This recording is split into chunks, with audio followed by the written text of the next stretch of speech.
Hi, welcome to Thursday with a friend. My name is Lawrence, and man, today I have a great guest, a guy that I've met a couple times at the two Joe Fests that I've gone to. I've wanted to have him on. But he does a show on Thursdays, and again, uh, he doesn't do it always. So luckily, we were able to fit it in. And again, I don't expect anyone to ask me to preempt my show to be on theirs, and I would never do that to somebody else. But anyway, my special guest, Dom from Toy Domination. Thank you so much for joining me. Oh, thank you for the 3 specials. That was a lot. I appreciate that. Hey, you are very, very special and very tall. People probably don't realize you're as tall as you are. You're a very large man, and I don't mean as in like fat. Yeah, that's one of the few things like people don't expect when they see me. They like look up like, oh, it's Dom up there. I'm like, yeah. So I'm exceedingly tall. You are, and again, not a bad way. I'm exceedingly short, so it's one of those things where people always like, why do you bother telling people? I'm like, because you're gonna notice. You can't not notice when someone is as short as I am. But through this screen, we're all the same. Like no one. You think some people are fat. You think some people are skinny. Then you see them in real life at these conventions, and you're like, wow, I did not expect that. So anyway. You are in an Airbnb. Yes. I got to say thank you for making sure you're like, hey, I still going to be on, and awesome, because that means a lot to me. You reached out. We've been like trying to juggle this, and then finally we picked a date. It was like 2 months out. And then long story short, I'm supporting my sister and brother-in-law out here for the birth of my niece, and the delivery got bumped up 2 weeks. And I was like, oh, I'm coming. And then, as soon as I got here, I was like, I have one caveat. I need to be available Thursday night. Everything else, I'm yours. I can run the babies or do whatever you need me to do, but it was one night. So yeah, I didn't want to miss out. You know what? If you would have said, hey, my sister just had a baby, I would have fully understood. Oh, yeah. First off, I'm not paying you guys anything to come on, so I can't really be too mad at anyone. But I appreciate you making the time, because it's huge, man. It is huge. And again, sometimes syncing people together, it's not that easy. You think it's a lot easier than what it is? No, we're adults. We have adult lives. It's very difficult. Yeah. Do we really? Do we? Well, I'd say that intro, I'm ready to go back to the gym. That was that pumped me up. I was like, oh, I'm awake now. Let's go. Well, good. If you start getting tired, I'll just play it again and be like, that's it. We'll just cycle it. Yeah. It's like a pre-workout. I'm ready. So let me ask you quickly, Toy Domination, where does the name come from? Okay. But then you prepped me before the show, but I secretly did not prep you. I'm going to return and ask you questions. All right. So now you're going to be on, you're going to be prepared too. Yes. So my question, I'll give you a preview. My moderator is going to say, oh, he loves that because he loves talking about himself. So my question, I'll give you a preview right here now, is we're going to test just how punk you actually are, punk with toys. So Toy Domination, I wish I could take credit for naming that, but I didn't. Originally it was G.I. Joe Backyard Battles, and I didn't want to be associated with just G.I. Joe and like pin myself there. I wanted more room to breathe. So I kind of farmed out to a few friends for ideas, and there was a lot of cool ideas. And our it's actually my wife's friend had this like laundry list of puns, and I was like, oh my God, these are gems. Like there was like 6 gems in there. So I put those out to a vote to some followers, and they're like, Toy Dom. I was like, I don't like having my own name on stuff. It seems very egotistical, but they're like, you can't pass that pun. Now, though, the problem is, if you Google Toy Domination, I'm not the first thing that comes up. So if you got like adult filters on, you'll be fine. But otherwise, I'm not the first thing that pops up there. So that's the only downside with that name. I guess I kind of see the. Oh, yeah.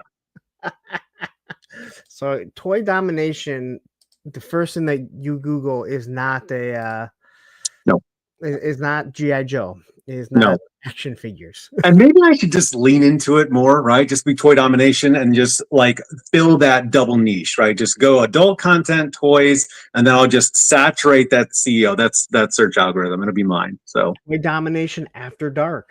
Yeah, there you go. So all right. So punk with toys. How punk are you? Are you Misfits and Sex Pistols punk? Are you Pennywise punk? How punk are you? Sick of It All, Pennywise, Bad Religion, Circle There we Jerk. go. Okay. I like the Misfits. I couldn't care less about the Sex Pistols. Johnny Rotten. I'm not a Ramones fan. Okay. I fully acknowledge, what they meant. And not so much the Sex Pistols. They're more a name than anything. And what what ended up happening with him is the reason why he's so. But I fully acknowledge what the Ramones did and all of them. But for me, it's that SoCal punk, that New York hardcore. I'm also probably the only straight edge guy my entire life that doesn't like Fugazi or Minor Threat. So. Oh no! So I know this is a toy channel. I get it. Hey, no, this is about everyone. This is about what we want to talk about. That's what I wanted the show to be, and this would have turned out to be awesome. Yeah. So I know you do skateboarding too, right? And Yes. I cannot. So I was stationed in Hawaii. I can't surf, and I can't skateboard. But all my friends in high school were the skateboarders. So I would be that roadie who would like hang out with all the skateboarders in their Jinko jeans and watch them and listen to all the music and stuff. And I was just like, I was just a faker. I was like, I can't skate. I didn't buy the boards or anything like that, but I definitely was just like on the outskirts. So all that Pennywise and all that stuff was like right where I was in high school too, but vicariously, I guess. So how old are you? I am old. I know one of your questions is what toys did you play with as a kid? So this will date me. Are you ready? I played with, and some of your members might know this, I played with what was called sticks and rocks. Those are the toys I had as a kid. I'm that old. Well, there's a lot of I have a lot of poor listeners too that they played with those too, and they might be young. No, I'm about to turn 45. So. Oh, you're young. Yeah. Well, I have a baby face too, so I blend in. So. Welcome to the club. Although I started getting all this gray once you started having kids, and you're like, why? Oh yeah. 3 grays a day is what it turns out to be. But no, you're young. You're young, but I guess like if you were at the skateboarders, you were kind of in that era where it was still punk, but probably moving into that hip hop also. That was a phase I really didn't care for. And they're still into that phase, but whatever. I mean, whatever somebody likes. I'm a punk rocker. Punk shows, I've been to more than I can count. But yeah, I'm glad you know Pennywise though. Oh yeah, definitely, absolutely. Yeah, Pennywise is my second favorite band behind Sick of It All. So if you ever watch any of my reviews, the opening song is G.I. Joe Head Stomp from Sick of It All. There's no lyrics. Really. And I was just comparing G.I. Joes before I was doing reviews, and I thought, hey, this is the perfect song for it. Huh. And then it just stuck, and it's like, hey, there it is. And I've had numerous people message me and be like, man, G.I. Joe, Sick of It All. This is awesome. And I was like, wow, more people know punk than in the toy community than I would have ever thought. So, all right. So like you said, like you're 45, so you were born in around 1980. Yep. Look at that. I'm good with math. No, it was good. Yeah, well done. Did you have any siblings? And what was your what was your family like? Were your parents together? You move around? Yeah. So I was a military brat, so we moved around a lot. I now claim Georgia as my home state. You can tell by my heavy Southern accent. But 2 siblings, both younger. And two parents. And they divorced later on, like much later on, where it was like where I was an adult, right? Where it's like this doesn't even faze me, right? So but yeah, I claim that's gotta be weird, like you're getting divorced now? Like yeah. Well, it's one of those things like my dad tried to talk to me like I was a kid, like, son, your mom, and I was like, Dad, no shit. Like, pull this plug already. This body is dead cold. Pull it. Like, so yeah. How are you talking about being introvert? You are very extrovertist right now. So that's the thing, right? So like in all my jobs, I've always had to be extroverted to lead, to perform, to teach, or whatever it is. but I have to turn it on, and then like it drains that battery out. So then when I'm done, I'm like a deflated like balloon just dragging on the ground until I slowly fill it back up again. So I left the hospital at like noon. I came home, I napped, I like read some comic books, I went to the gym. So now my social battery is like totally charged up. So Wow. Well, I'm glad you charged it up for me. absolutely. So, how much younger are your siblings? Oh, 5 and 8 years. So not much difference. Okay. So did you have built-in play friends then? I mean, kind of, sort of. At first, I guess more my sister earlier on, then she grew out of it, and then my brother later. But I definitely had classic neighborhood friends that we did GI Joe. Like if you think about childhood nostalgia playing with GI Joes, that was definitely us. Like flying the Rattler outside, GI Joes in the dirt, like all that kind of stuff. So my siblings didn't really do so much of that, but we had like other imaginative play. Okay. So I said I would not ambush you with anything, but somebody asked a question. Todd Cisse, Toy Domination, did Viper Island ever reply to you for an interview? Viper Island, so I don't know if I reached out to them. Joe, my best friend and co-host, may have reached out to him. So that was probably a long time ago, though. I don't know. What an interesting question. Why would you ask? Why? I'm curious. I think because no one likes the guy.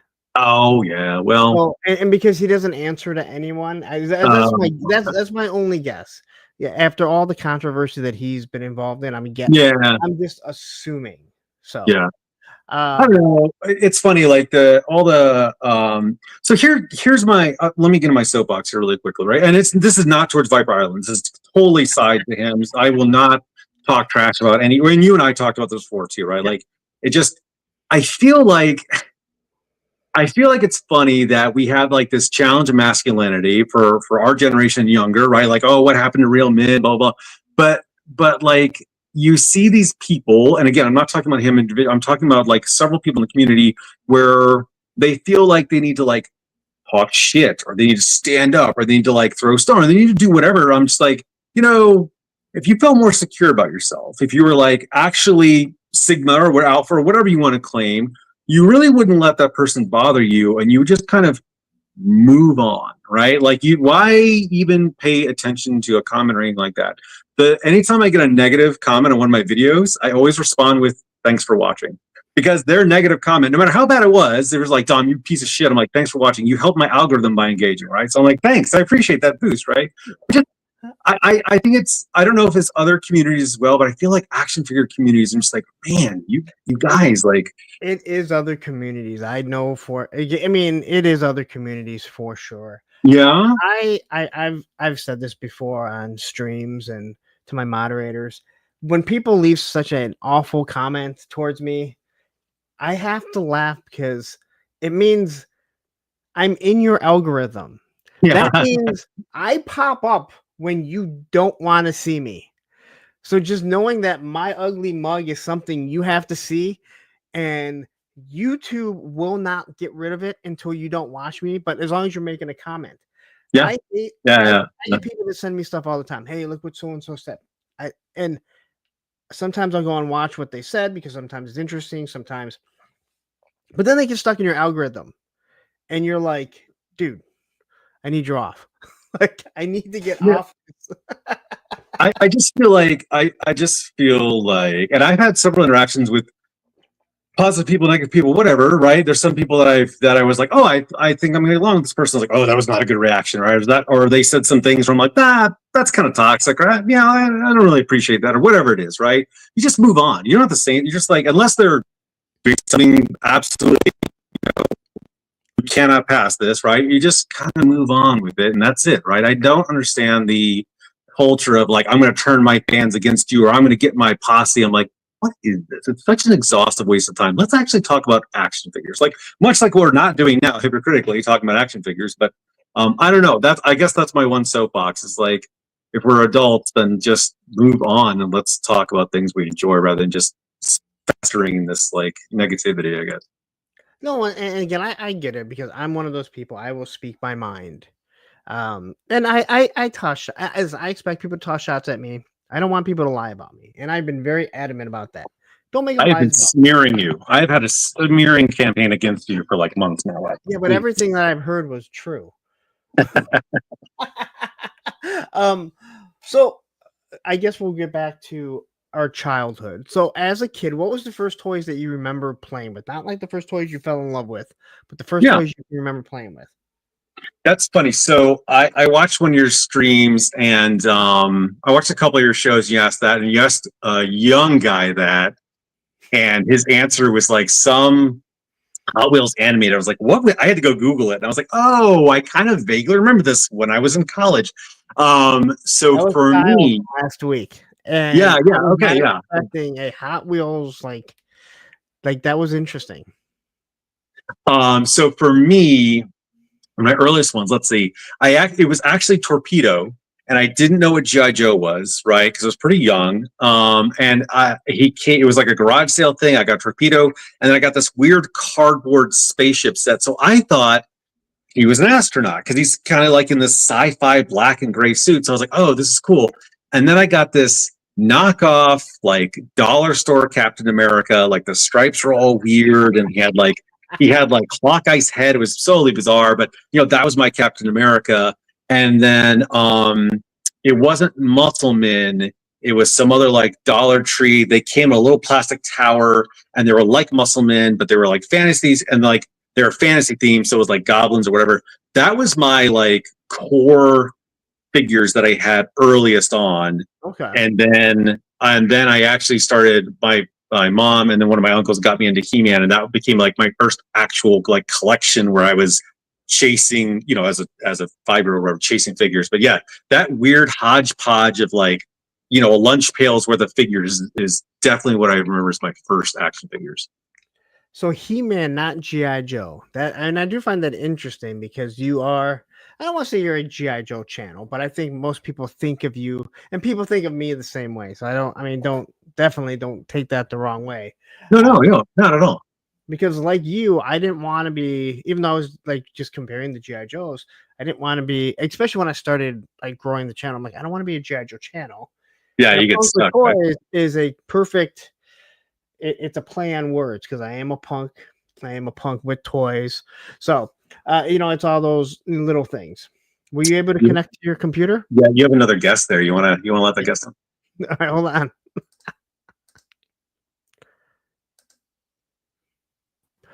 All right, you there? Yeah, look at that. Can you hear me?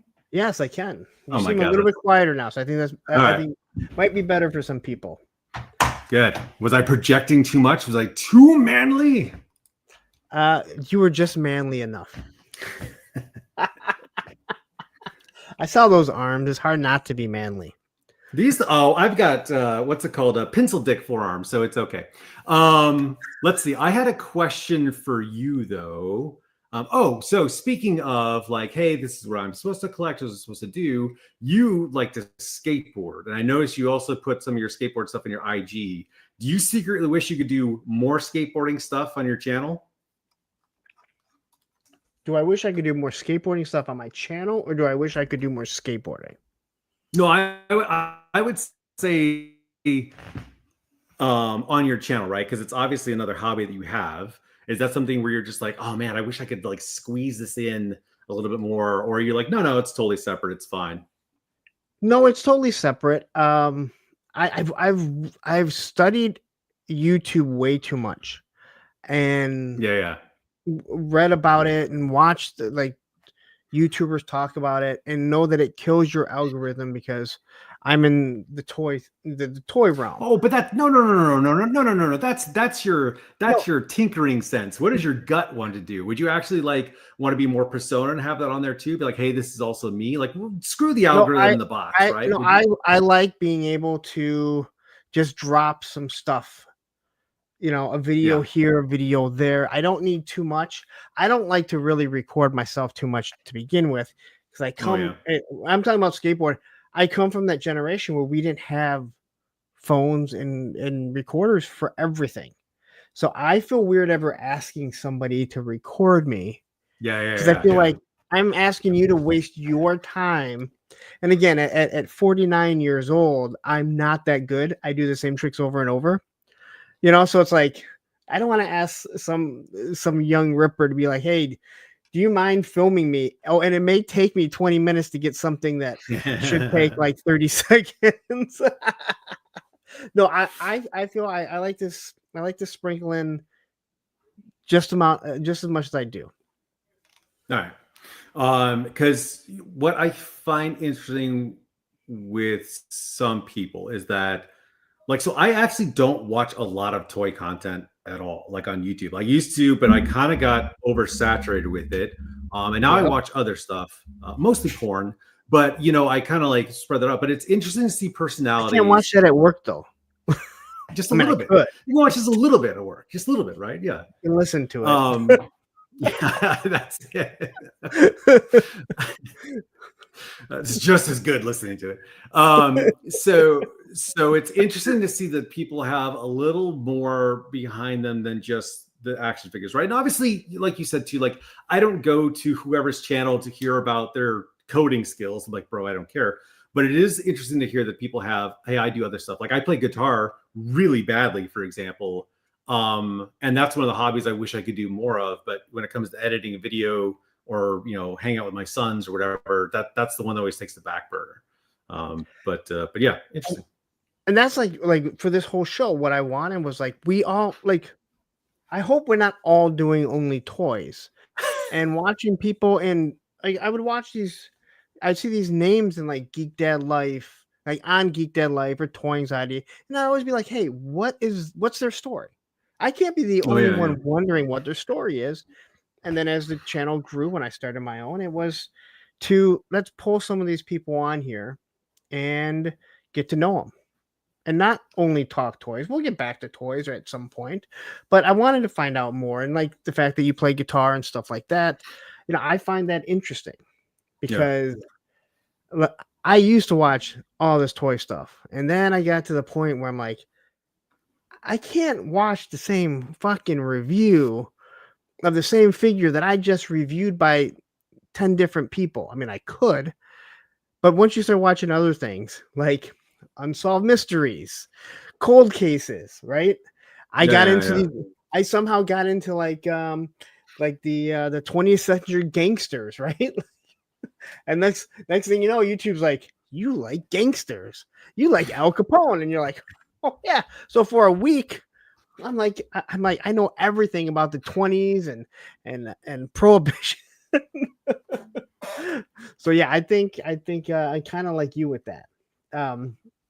Todd C says, porn addiction is as real as toy addiction.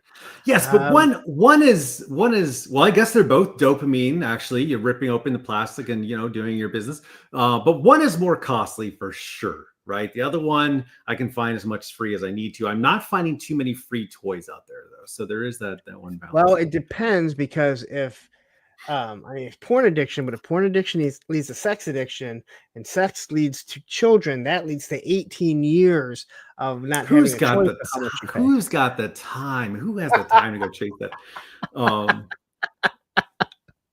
I see Rad Toy Galaxy in here. Now that I'm on my laptop, I can actually see it. So this guy, he's got his channel too. But he's in a band, or at least he was in a band. I think he paused recently, Rad. But yeah, he's in a full band. They do some really heavy stuff. So I met up with him on their way back from Joe Fest. Yeah. I met up with him at Sergeant Red's, and we hung out. Went out to lunch and everything. Real nice guy. Like, it's awesome to meet all these people. Like, that's what I love about these conventions. You get to meet people that you see. You feel like you know them, and it's not that weird. Like, hey, I've never seen this person. You know them completely because you see them, you talk to them, and everything. So, I got this stupid fucking fly that somehow came out of nowhere. That is flying around me. Sorry. What was your big find at Joe Fest? What was the thing you were like, oh man, I walked out of there with this? Like, what was your big take? Ed's gonna be like, you bought so much shit. Yeah. There's nothing that I need when I go to there. I can buy anything here. Like, you can go online. The thing that I found at the end of the at the last day, was there was a guy, a couple that was doing dioramas, and they had like walls and everything. Oh yeah, And yeah. yeah, I walked away. I was at $100 or $150 with like 4 different dioramas, and one is sitting right back there. You can't Just really the see from shelf there. displays, like the L, right? Just like a shelf Yeah, thing. The pink foam. Yeah, I saw. Yeah, I got it, one it from was him last right time. by the Yeah. stairs, and I looked at it, and I was like, and I'm looking at him, and it was a wall with a bunch of different flyers, and I saw NoFX, Oh, there you go. Slayer, and not it was Ice T, but not Ice T. It was Body Count. And if you know who Body Count is, you know that's Ice T's like punk band. And let's just say there was a lot of songs that we used to sing in the privacy of our own apartments because it was so not rapper punk. It wasn't what we were used to, and we used to have so much fun. And he was like, "Dude, the fact that you know NoFX, that was like the first one." He said, "The fact that you know NoFX." But it was Sunday night. Or Sunday. They wanted to. They wanted to come home with as little as possible. Ed said, "Okay, you got 4 for 120. Great deal on those. You're welcome." Yeah, it was Ed that was kind of brokering the deal. He's like, "Okay, well, what about that one? How much was it? 120? I'll take it. He's got a better memory than I do." You had an agent working for you. You had someone negotiating for you. Wow, that's a good pull. That's why I bring my moderators Oh around. man. So as a kid, you said Motu was like your first favorite toy line that you fell in love with. So after that, what else did you find? Because at some point you must have found G.I. Joe. So what's funny was, so my mom was a big hippie, so she thought GI Joe was too violent, right? And they were Wait, I thought Vietnam you said you were a era. military brat. Yeah, exactly, right. So like, yeah, the irony, right? So and then the double irony of me loving GI Joe way more. But yeah, my friends all had GI Joe, so I would go over their house, and like my 2 closest neighbors I had, their parents are both lawyers, 2 working lawyer parents. So they like, showed their kids love through toys. They had 2 whales, the Rattler, 2 mamas. They had like double of almost everything. I was like, oh my God. So like we'd go over there and just have tons of stuff. So that's where I got to, like, when they opened up the Warthog with Sergeant Slaughter for their birthday, I was like, that was my first time getting my hands on it. It was right at the package. I was like, oh, this is awesome, right? So up until the neon age, that's kind of like how I was introduced to GI Joe, was just through Bill and Brad, because they got everything at their house, right? And then like between the 3 neighbors in our house, they literally had everything between them. Like one neighbor had the Defiant station, like that giant thing. The other guy had the mobile command center, and then they had the terror drum. So between 3 kids, like they all had like the stations. So right? no matter where you went, you had a play set to play with and build your war around. And I would show up with my my musclemen and my army ants, and they would laugh at me. But then I would play with their GI Joes or whatever. So, but yeah, but it's funny. Like everyone has the stories of like, here. Let me ask you actually, and then we'll jump back. So, when did you stop collecting as a kid, and then when did you pick it back up as an adult? So I don't know if I ever really completely stopped. Okay. I got out of GI Joe around. Well, it would have been going from 8th into 9th grade. And the only reason why I know that is that I wasn't really collecting, or I don't want to say playing with stuff in middle school that much until 8th grade. And then a friend of mine, that's how I ended up with like the Iron Grenadiers and Python Patrol, because it was that time. Then I went into middle school, but I was already transitioning into skateboarding and everything. So it turned into skateboarding, but my GI Joes were always out. Again, at that era where you're late 80s, early 90s, you're a skateboarder, you're already at the bottom of the barrel. So your friends are not going to make fun of you because you have your GI Joes out, because they're into like Street Fighter and Star Wars and things that were very nerdy at the time, right? But I can remember always going in to the toy aisle. Like anytime we went to, I don't know if you guys have Meijer where you're at, Meijer, Kmart. We always went to the toy aisle. And then in '95, we were still collecting, but 95 was when Power of the Force came out. And then it was like, boom, we got to have everything because it was going to be worth so much money. It was not worth money. So it was not worth money at all. Usually people's answer when they stop collecting toys is when they recognize it's one of two things, but it's both kind of the same thing. They discovered their penis or they discovered girls. One of those two things usually factor when they like steered out of toys. Hand in hand. Yeah, exactly. No pun intended. So I was the same way as you. Like I just kept going. In fact, like as I went through more and more high school, my collection got bigger because kids were like, I don't want this crap anymore. I was like, I will gladly take that. So actually my G.I. Joe collection at one point, I had everything. Like by the time I was in my 20s, I had all the G.I. Joe stuff times 2 or 3 because everyone's dumping their collections in high school and college. I actually traded people alcohol to get their G.I. Joes. Like I'd be like, here's a 12 pack. Let me have these toys, right? So by the time I was in my 20s, I had I had 2 Terror drums, all the stuff, but I got it for pennies, right? And then since then I've like had to purge that stuff down. Like this is too much. Like why do I have 3 what's the Raptor? Why do I have 3 Raptors? Why do I have 8 stuns? Like all this stuff. So but yeah, I never stopped. It actually just kept growing and growing and growing. Yeah, and like I've said it before, like G.I. Joe's the only thing I never got rid of. Like that was the only thing I told my dad not to get rid of. But my dad's not the type to have gotten rid of stuff. So I don't know what happened on my He-Man, Transformers. I had a good amount of stuff, but I didn't have a lot because I cared about G.I. Joe. So to me, it was like, if I would have liked He-Man, I would have got all kinds of He-Man, Transformers. I like G.I. Joe. That's why I had all the G.I. Joe stuff. But I don't know what happened to it. But all the G.I. Joe stuff, for the most part, has always either been in my dad's, garage or a friend's garage or in storage. That's the stuff that I've never gotten rid of. And thank God.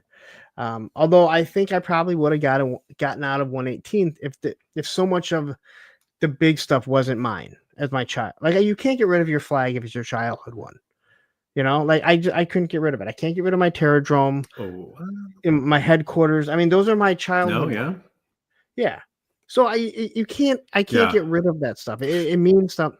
And actually, I'm glad because I probably would have started getting out of 118 scale, but as you have it, and you're like, well, I still want to try and complete the Real American Hero line. I'm never going to. But then with Delta 17 coming, and then you get some of that, the Skeletron, and I've backed, the other O-ring stuff like Call Sign Longbow and what's the other one? Operation Recall. Hopefully someday I'll actually get those figures. So let me ask you this question then. I recognize there's a couple of people like Fat Red Foo. Hey, what's up, buddy from outside? So let me ask you this question then. Yeah. Can you world build with 1/12 scale with 6-inch size? Can you world build it? Because everyone says 1/18th is the God scale of one building. Can you do it with the larger scales? You can, and people are doing it. Yeah. People are doing it, and the amount of dioramas that I have, the amount of 3D printed stuff that people are giving, it's insane. Now it's insanely large. And I'm a single guy, so I can do whatever I want. So my whole living room has shelves of G.I. Joe. That's where all my classified stuff is. Where downstairs, I have a whole room that's dedicated to 1/18 scale. Oh, geez. So that's the comment that I've heard is like you can't. And I was just going to reference Rad too because he has he's got a classified, he's got Marvel Legends or whatever, and we had plastic Fantastic on. He built he 3D printed an entire G.I. Joe pit. Go check his stuff out on IG. It's incredible. He made a whale. Like he is world building. I think that has allowed collectors to be able to start world building into it, 3D printing, right? And like third party stuff. But I've always had this argument like, oh, you can't world build with only 1/18 you can world build. It's like, no, I think it's just a matter of your 1-to-1 scale that you have available around you, which granted, not everybody has. Also, for everyone who's painted, this is not my house. I like normally I've got like my backdrop, I've got like comic wall, and then I've got like toy stuff in here too. This is an Airbnb I'm hanging out in. So I feel like I even have this like, hold on, I have to show you this too, because this is like not this is atypical. I have this like knitted thing because it's actually cold here than it is DC. So I feel like an old man in this setting with like, I need some chamomile tea and a candle. Like also on this, like on this cost thing, you brought up the power of the force. And I think that changed. I've been reflecting on this recently. I think that changed our DNA. Just like speculation of 90s comics like changed our DNA. Like when we were like, oh my God, Fantastic Four is worth a ton of money. We've all got to hold on to the Spawn 1, which printed in the millions, right? We look at, and your guest the other week said the same things. You're like, oh, I wish I'd hung on to those toys. They're so valuable now. But for those who are hanging on to those things now, right now in 2025, and we're all in our kind of 40s, who will be buying those in the next 20 to 30 years? Like there's a quickly coming lifespan where those valuables become valueless because there's no one behind us who's picking up that value. You know what I mean? Like there's an expected shelf life for these things. Like my son is not going to go on eBay and look for Hooded Cobra Commander. Like, well, it's good he's not going to find it at Classified. Believe me, if I have to hear that one anymore. So I think when you look at 80s toys, Star Wars, G.I. Joe, Transformers, I think those are always going to keep their value because there was a limited amount. You get into the 90s, everything is now being overproduced. Comics, all that stuff, right? You go look at the old comics. No one took care of them. There wasn't bags and boards, right? Yes, exactly. They became rare because of low print relatively, and then people were using them. My dad said he used baseball cards in the back of his bicycle and to make the sounds. Yeah. So, I think in the 90s and then moving on, you're gonna. I mean, what you see, the worth is way less, and that's because it's mass marketed. And you have the internet, so they know they can make more. Also, the figures don't break the same way that they used to, right? I mean, every time a G.I. Joe thumb breaks, that's just one less. That's just one less on the market. Every time a crotch breaks, and I think too, it's like so. There is something to said with this is very meta commentary. I just realized, like, completely. I hope people are entertained by this because I'm just going to talk. So, but there is something intrinsic value about us because we see value in G.I. Joes, right? But like, on a larger perspective, like they're not, right? So like, that's why I brought the Hooded Cobra Commander with my son. That's not his nostalgia. And Rad just pointed out too, like just like 12-inch G.I. Joes were something my dad had, that doesn't hit us the same way, right? And then the generation before, like we don't care about their 1950s bop crap, right? You know what I mean? It's just like, I reflected recently when I went to eBay to go buy something. I was like, this is or hoarding something. I was like, I should save this because it'll be worth value in a few years. I'm like, I'm 40. There's not that much. You know what I mean? Like, what am I holding on to this for? Like, take this out of the package. Have fun with it. Give it to somebody who will appreciate it. I mean, you bring up a good point with you look at the 12-inch figures, where those people are dying off. And I don't mean that in an awful way, but it's true. Right? It comes for us all, right? Like, yeah, none of us get out of this world alive. I plan on living forever, but that's a whole other story. After this topic, we've got to like ramp this back up because we went to a dark place. I took us down this dark hole here. So I'll let you finish. No. Yeah, I'm just kidding. Like, but this is what it's about. I don't know where like G.I. Joe will be worth. Again, I think O-rings will always be worth because there's only so many, right? Yeah. Classified, they're worth what someone will pay for them. But I think that toys will always be there. And what I mean by that is my kid, if he's into toys when he gets older, he's just going to want Fortnite stuff and Destiny, stuff like that. Yes. Of video games that he was playing. Yeah. My daughter, she collects Lilo and Stitch. Like, we have so much Stitch stuff. It is mind-blowing, right? Again, I'm probably the culprit of the reason why we keep getting more and more. She doesn't say no. She knows I can't say no. But no, it's one of those crazy things, I think.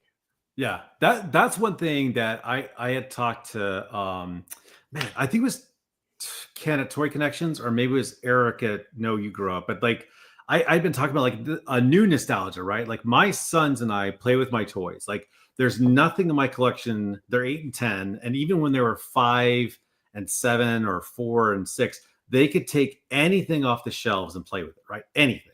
Now, the Mythic Legions, like, the first wave, because those are so hard to come by, I was like, hey, I have to be in the room when you're there, but they could still play with them, right? But all that stuff, they're allowed to take off the shelves, because I joke about the hooded Cobra Commander. My son will never chase that down, but I bet if I were to like lose my entire collection and then we fast forward 20 years in the future, my son would probably be like, oh man, my dad had this one figure and we always called him Bob, and like we would play with them. He would go seek that out in an attachment that we made right now, right? So like you said, like Fortnite, like Finn, my youngest son, loves Fortnite. He loves Peely. He's got all these dudes, and I have a shelf for him in my collection. It's his Fortnite shelf, and then Tristan's got one for him. And my idea is later on, when they're too cool for school, they discover girls and their penises, that I'm going to keep those shelves for them. So when they come back, they'll be like, oh man, you kept these? I'm like, of course I kept them. Like, this is your space in the collection. But yeah, the nostalgia, if you have kids and you're not allowing them to like engage with the collection, you're missing out, because they appreciate pieces in that collection of mine that I know as whatever from the 80s, but they know as something totally else because of how we play with them now. And it's so valuable. And so you said like your kids can play with anything in your collection. And my kids are old. Absolutely. My kid's 19 and 7. So they can play with anything too. Bring them on over. Yeah, it's great. Yeah, my son, he plays video games. So like when my son was around your son's age, he was big into the Avengers, and he had a lot of the 1/18 scale Avengers, right? They were making them like crazy. I set up the flag in his room so he could use it as a helicarrier. Yes, yeah, that's genius. Oh, that's great. And again, you use your imagination. You imagine that it's fly. He still will call it the helicarrier because he doesn't know the difference. He's 19 years old. Yeah. And I wouldn't give him everything of mine, but there were certain things that I gave him. And one, I let him have my Conquest. And I told him, I said, hey, I go, if I find out that you're smashing it, that you're mad, I'm going to take it away. But if it breaks while you're playing with it, I'm not going to be mad. Yep. Right? Because I'm like, I don't want it to break, but toys are meant to be played with. I came home one day from work, and his mom was like, hey, he has something to tell you. And he showed me the Conquest, and the tip of the top what's the top of the, no, not the canopy, but the rear wing. Oh, the fins, the fins, vertical ones. Yeah, okay. It was chipped off. Yeah. I said, what happened? And he said, well, I was playing around, and the bottom piece that comes off really easily, he was holding it by that. He spun it, he flipped it upside down. It fell, the piece cracked off. And I said, well, I go, were you being mad with it? No. Were you being super rough with it? No. I go, were you throwing it? No. I said, then don't worry about it. I go, I don't want it to break, but you were playing with it. And you had no idea that when you went upside down like that, that the weight of that was just so. Was I upset that it broke? I was disappointed. I wasn't upset. It sucked that it broke because it was mine as my child, my child. But it was him playing with it and playing with the toys the same way that I played with the toy. So again, I'm not going to be mad because he wasn't being rough with it, or he wasn't mad, so he was throwing it around. He was playing with it, and his mom was like, he needed to tell you that. Like, he thought you were going to be mad. I'm like, no, it's a calculated risk, right? It's calculated risk, and it's worth the small losses. Like we drag. If you haven't gone to my IG channel, you get a taste of it, or you go to YouTube channel. But like the next videos we're doing, I'm literally dragging. I think it's half my G.I. Joe collection out there, and I army build the hell out of stuff. So like we're dragging it all in the yard. And I lose some stuff every now and then, but like I'll lose like a helmet or a weapon. I'm like, I don't care. Like the hours that were spent out there are far better than like, oh, I lost his green. I'm like, it doesn't matter, man. Like, you are nuts when it comes to that. I'm just gonna. Oh, it's so fun! It's so fun, man. So we designed a game, and like we get people online to like. Oh, it's so fun! I love it. We're gonna get into that because I gotta ask you, but let's get into like high school. What do you do when you get into high school? You said you hung out with skateboarders. Yeah. But you didn't get into skateboarding. No, I had no. I couldn't rollerblade, and that was cool. You know, rollerblade was like, oh man, you have rollerblades. Oh, so cool. I couldn't do that. I didn't have those skills. And even later on as an adult, I was like, I'm gonna figure out the surfing thing or skating. I suck at surfing. All I did was paddle and fall off the board. That was it. So I got a great cardio workout because I was just paddling the whole time. But I cannot, whatever that balance is, I cannot do it. But yeah. So I was a military brat. So I moved in middle school and like dropped into middle school and everyone knew each other. And I was like, I felt like an outsider. I didn't know what to do with myself. Right. And I didn't really understand like what I was into, what other kids were into, but you started finding quickly, like you said, those nerds where you're just like, you randomly go to someone's house. You're like, wait, you've got Fortress Maximus, or yeah, is that the biggest one? Yeah. Fortress Maximus is a huge one. Right? I was like, wait, what is this? Right. So you like, and you find their closeted secrets, and you bond to those secrets of like, oh yeah, we put those away when the girls come over, but then we stopped giving a shit about it, right? We're just like, we don't care, and it worked out better for us in the long run, right? And it's actually something I've been teaching my son. He's huge into fossil. Aside from toys, his other interests are like fossils and reptiles. Okay. But the kids at school are not. I was like, son, I am so sorry that it's not popular. I'm so sorry that Fortnite and soccer beat reptiles and fossils. But you know what? Don't ever let go of those things, because you're going to hold on to that and continue to have that passion. You'll know what you are after you get out of high school, and everybody else who got rid of what they like to do now has to figure out what the hell to do with themselves. So like I retained on to my love for sci-fi and G.I. Joe, and like, I was very confident of like, this is what I like. And that works out so well, The other thing I think for kids these days, and I know it's kind of off topic, but kids these days. But I think what's really good is like when I was younger, like again, if you're just a skateboarder, like you were the guy people wanted to beat up, or a punk rocker. But if you were into toys, it was even that much. It was going to be that much worse, right? But today it doesn't matter because athletes are collecting toys. Robert Downey Jr. is Iron Man. It's like it is acceptable now. Yeah. That's awesome. And I'm saying that is an awesome thing for kids your age, for my kids. Like I asked my daughter, other than I say, hey, I go, do any of your other friends have a cool dad like me? I bet none of your other friends have but none of your other dads or none of your other friends' dads have a bigger G.I. Joe collection than me. And she's like, yeah, you're right. They don't. Yeah, nerdy chic definitely helped with exposure, and then of course the nostalgia boom. COVID helped with exposure too, right? So like yes, those things became less like what are you doing, and now like Big Bang Theory is a perfect example, right? Like that kind of helped normalize some of this stuff too, and we're not all Peter Pan syndrome, like oh that's the 40-year-old virgin, right? We're not like totally typecast in there. I will say there's a lot of people in the community who aren't helping that image, but right, it's more normalized now. So, and then it's very normalized, I think. Yeah. So, but you also look at wrestling. Like back in the day, wrestling was at like it was kind of okay, but now Monday Night Raw and Nitro was huge, right? That changed everything. Yeah, I always forget wrestling exists still. I'm like, wait, wrestling's still around? And then people are like, yeah, man, they're doing all this stuff. I'm like, what? That's such a fun like junk food drama. You know what I mean? Like whenever I'm like, I get pulled in every now and then. I'm like, this is highly entertaining. I totally understand why this is still around. So, I used to be huge into wrestling, and I haven't watched in probably over a decade. And I still listen to like the older stuff when they talk about it, like podcasts and stuff. Yeah. But when people would be like, that's just a soap opera, right? I'm like, yeah, and it's awesome. Yeah, a multi-billion-dollar soap opera. Yeah, it's muscular men yelling at each other, doing a dance choreography. It's awesome. What the hell's going on in the back? So I was going to say, I don't know what the specter is in the back here, but you all may witness my death from some sort of non-corporeal being. It'll be awesome. Your views will be fantastic from it. So. Whoa, now it stopped. Now, what the hell is that? It's a haunted mansion. But we got an Airbnb. It was like, hey, you could have it as long as you survive the night. I don't know. You don't read those conditions.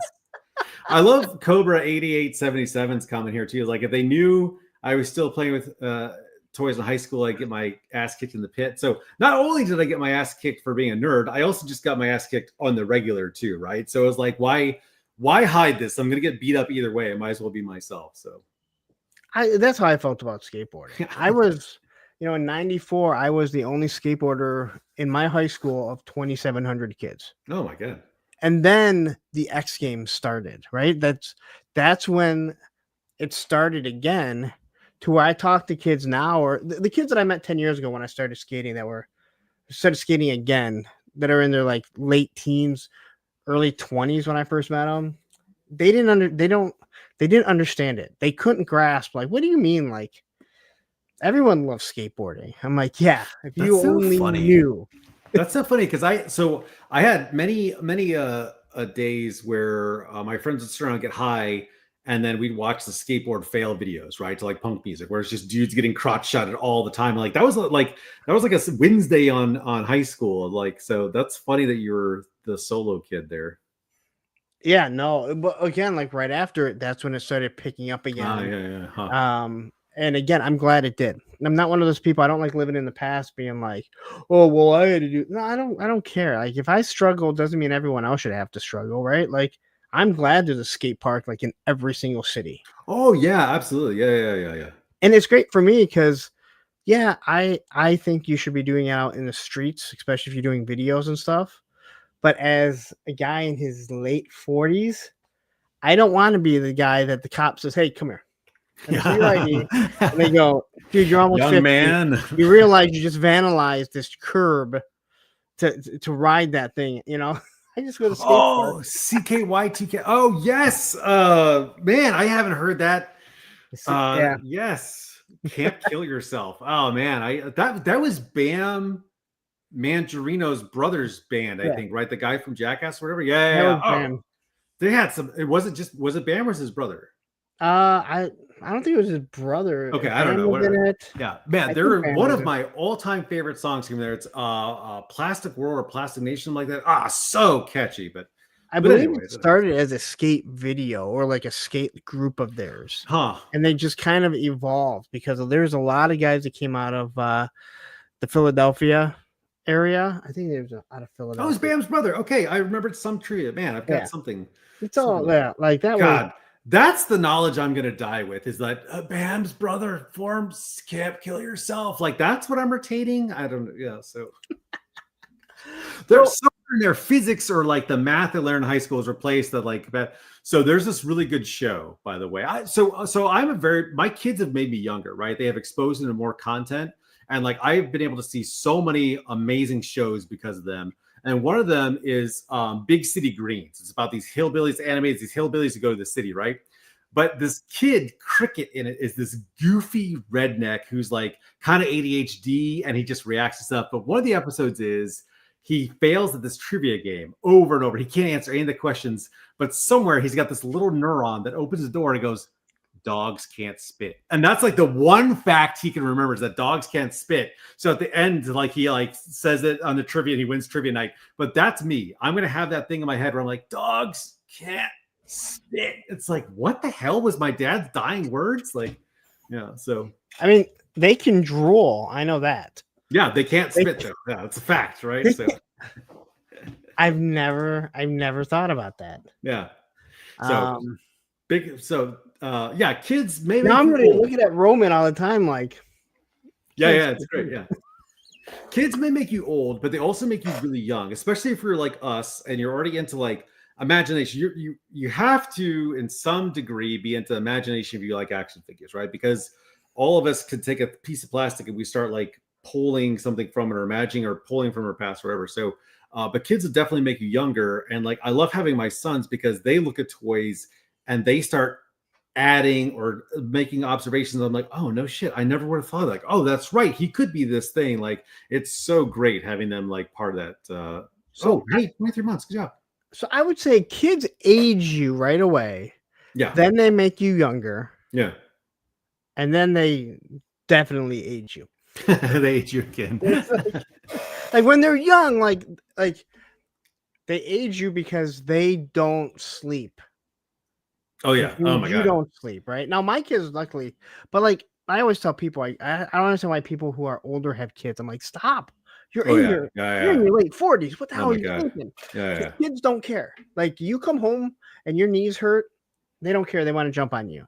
And if you're a decent parent, you're gonna play with your kids no matter how bad it hurts. Yeah, yeah, And again, it's not getting down on the ground that hurts. It's getting up. yeah. Can you hear him? No. What am I listening for? A ghost? Do you have a ghost too? No, my dog is snoring. Oh, okay. And he's kicking his legs and that's Roman there. No, they age you, then they keep you young, and then they'll age you again. Good. And eventually you'll be bald. At that point, I'll have given up anyway, so it's fine. Just like, yeah, just it's fine. Yeah. I love it. So okay, as you go to high school, you Yeah. said you were an Army brat or a Yes. military brat. You didn't say Army, I don't think. Yeah, it's Army. Yeah, yeah. Okay. So how often did you move around? Let's see. Michigan, Texas, Tennessee, Arkansas. Oh, you lived in Michigan. I did. So I was born in Michigan, actually. So oh, really? Yeah, right, yep, right. Ann Arbor. Oh. So did your dad serve at Selfish then? No, he's in recruiting, so he was at some like you know how like recruiters like pop up everywhere, right? So so 6 times as a kid, but as an adult when I joined the military, my wife and I did the math. Since I met her, we've been together 15 years. In 15 years, I'm sorry, we've moved. Oh, there we go. Oh, there you go. The M stands for mighty. Yes, mighty Michigan. But in the 15 years her and I have been together, I think we've moved 11 times, right? So like, but I mean, but as a kid, no, as a kid 6 times, yeah. Okay, so that's what I'm saying. Comparatively, it could be way. It could have been way worse. So, all right, I haven't worn hat in so long. It feels weird now. Brad Nam says like Mighty Mouse. Yeah, see, he got it. Yeah, exactly. Like mighty cheating Michigan. I don't care. They won the national championship. All right, so you moved around, but as you graduated, I'm assuming you graduated, you joined the military, correct? Like that. But you did. But you did, right? Yeah. Did you go right into the military, or did you try and go into the workforce, college? So, no. So what's funny is like, so I am very anti-authority, right? Like my gut instinct is like, if I get pushed hard, then I just, for no reason, I push back. I'm like, no, I'm not going to do it. It's like, but this is for your health. I'm like, I don't care. You tell me what to do. Fuck you. I'm going to die. Right. So like, I'm very anti-authority. I love punk music. Most of my favorite books in high school were dystopians. I got in trouble all the time in school. And I had like I had long hair, and I did the zipper right down the center. Right. So I had like the parted with the long hair on the sides. Right. So when I told my dad, I was like, hey, I think I want to join the military. He's like, who are you? Like, where is my son? Right. So I had, I was not athletic, not competitive. So yeah, like right when I graduated high school, I had a month, and then I went right to boot camp, and then came back, and not even a year later, the 9/11 happened, and then I deployed. Right, so I was like E3, and 9/11 happened, and then I made E4, and I deployed. All right, so let me ask you this: again, I mentioned earlier, you're tall. So the height thing you can't change, right? I'm sure I can't change it. Yeah. I know, guys. I'm not getting the surgery to cut my shins in half. And that God! I watched a video on that. That seems horrible. Just imagine banging your shin on a table, but now you're gonna take a saw to that. I rode a skateboard and I banged my shin more than enough. Oh, I'd rather get a spinal tap. Oh, that sounds horrible. But put snakes in my ass. Oh, but your size, you are a muscular guy. You have now. Okay. Yeah. So in high school, you were just like a skinny. Yeah. I was not athletic. Didn't like sports. I got my ass kicked a lot. I played football, got destroyed. I did judo, got destroyed. Right. And it wasn't until post-military, or not post-military, because I'm still in now. Until I hit my 20s, that I actually started getting competitive. Like I played soccer, and then I got back into judo and jiu-jitsu. Like, yeah, so I was a real late bloomer with that. So you joined the military, right out of high school. Yeah.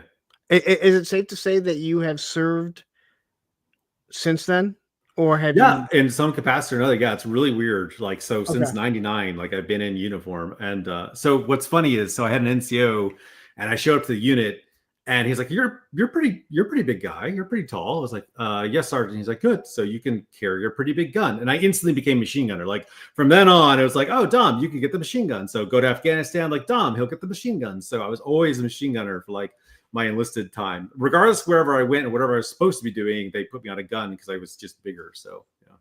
Yeah, but you said you weren't muscular. Like, Well, I got muscular. You carry I around a was 50 gonna say gallon out carrying here. the thing around on the You got to, spoon yeah. thing. So yeah, Just by proxy, you're gonna yep, grow. that's it. Yep, sink or Um, swim. Here's your 50 cal. So yeah, I'm sorry. Probably gonna sink. yeah. So as you go into the military, Mhm. and like you said, you served there. You've been serving your entire life. So My adult life. Yeah. you're well, okay, you're in adult life. So are you collecting toys? Are you buying toys Yes. or Yeah. collecting comics like throughout the whole Oh yeah. from the beginning? Yeah, it's horrible too. Like moving with all that stuff, horrible. So people see my basement now, and like I'll get comments like, "Oh man, you have so much space." I'm like, "You don't understand. For most of my life, that shit has been boxed up and stored, and like I had a spare room maybe at some places, or yes, I had a basement, but it was or like my last house before we moved to DC, I shared the garage for my toy room, and it's in Savannah, which is horrible swamp, right? So like I'm out in the garage just dripping all over my collection and watching plastic like wilt, right? So now I finally come in the season of my life where I've been dragging and building this collection where I can unpack it all and like put it there, as long as well as my comics too. Like I have a huge comic collection, and a lot of the times it's been like stuff somewhere, or I've had to like at one point I actually had to rent a van to go back to the storage unit to like drive it across state to go to our new house because we had a place to be able to put it. So when you were when you first joined and you're Yeah. younger, where are you keeping all this stuff? At your parents' house? Oh yeah. So when because I still had like when I enlisted, yeah, I was at my dad's house, and then at my mom's later or something. Yeah, that was a blur. And then when I came back and went to college, I grabbed all that stuff, and I actually roomed with my best friend Joe, who we share a huge bond over GI Joe. So we had a 3-bedroom house, and the spare room was filled with our collection, and then we used the second living room for all our stuff too. So that was really awesome. So hey, it's Tim. What's up, buddy? So I know you said that your parents divorced later on in life. Now, did you use that against them? When your dad's like, you can't store anymore at this house, and he's like, you know what? I'll just take it to mom's then. No, that would not have worked. So I will say though that I had to, against my dad's will, right? Like, so I was enlisted, and then I went to college, and then I commissioned as an officer, right? And my first duty station was Hawaii. And you can the Army will ship all the stuff out there, but I was like, I don't know what I'm gonna get, and I know I was gonna deploy. So I got there. So he was like, "Where are you gonna keep it?" I was like, "Well, Dad, you're single and you got this big old house now and you got a basement." He's like, "No," but I did. I kept like all my stuff like boxed in like half of his basement down there while I went to Hawaii. And then it was like Christmas though when I came back from Hawaii, because we came back and I like had the Army ship it all from my dad's house to my new place plus what I had in Hawaii, and it was I'd never seen my collection opened up for like 5 years like that before. It was really cool. So you're still buying stuff, and then you're shipping it to your dad. Well, no. So what was kept at my dad's house stayed there, but meanwhile I was accumulating, on wherever I was, right? So then I merged the two together. So yeah. But how much were you collecting while you were stationed? Like, I commissioned in 2007. So I was in Hawaii 2008, 2010, and what came out then was the 25th, 50th, 30th.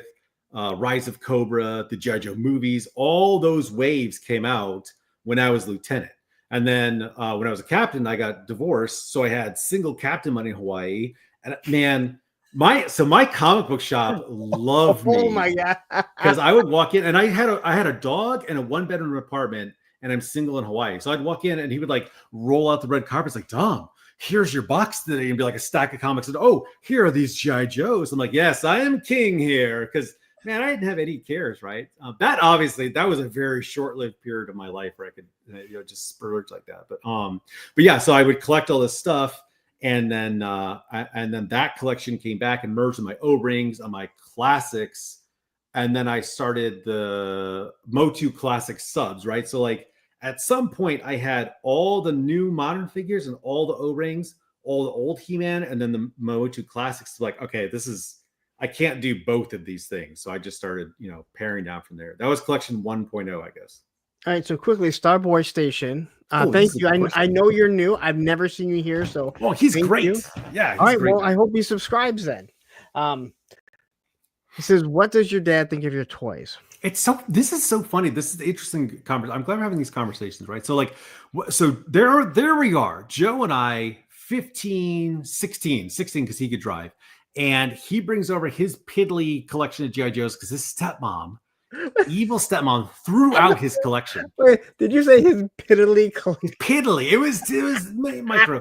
I love it. So he had to rebuild it from scratch in 1997, right? So he had to rebuild it. So he was like looking for Dusty. And this was like eBay wasn't really around, right? So we'd have to like go to Dave's comic shop and like hope that there was a haul, or we'd go to Bill's house, and he was like, I want to get rid of this stuff. So we would buy a box of G.I. Joes for 50 cents a figure, right?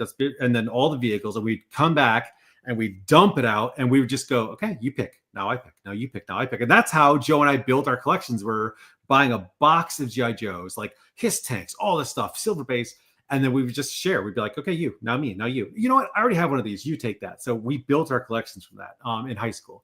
So anyways, we'd go to my dad's house and we'd dump this stuff out. And my dad is this like super boomer, gruff, like, oh man, you gotta be a man. You know what I mean? And like, I was my punk ass in high school. I was like, but I want to play with toys, Dad. He's like, oh, you gotta get women. I'm like, but girls still like me. He's like, those are the wrong kind of girls. So yeah, he did not approve it at all, right?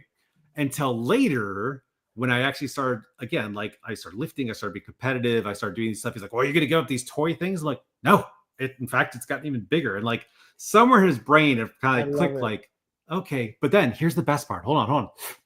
Let me turn the page here. Here's the best part. I come back as an adult to my dad's house, and he's divorced, and he's got this big glass cabinet, and there's these dolls sitting there. I was like, Dad, you got a bunch of dolls sitting in here. He's like, oh yeah, those are from this era. I was like, yeah. I'm not done. And you got these ceramic dogs, and you got these Russian nesting dolls. Dad, you made fun of me for having army soldiers. You have fucking dolls in your house right now. I was like, but it's totally different, son. It's completely different. I was like, it's not different. It's not. In fact, this is way worse. So yeah, I got to have that Justice Letter. My dad and I have a great relationship. Don't get this wrong, right? So this is hyper. But I love that. See, I don't think my dad's ever said anything to me. My dad, he doesn't care about sci-fi stuff. He bought a lot of my G.I. Joe stuff, but my dad is a huge John Wayne fan. Oh, he's saying, yeah. He had all the Franklin Mint. The commemorative plates. The plates, he had all of them. Of course, yeah. He has two 12-inch, not G.I. Joe. Yeah.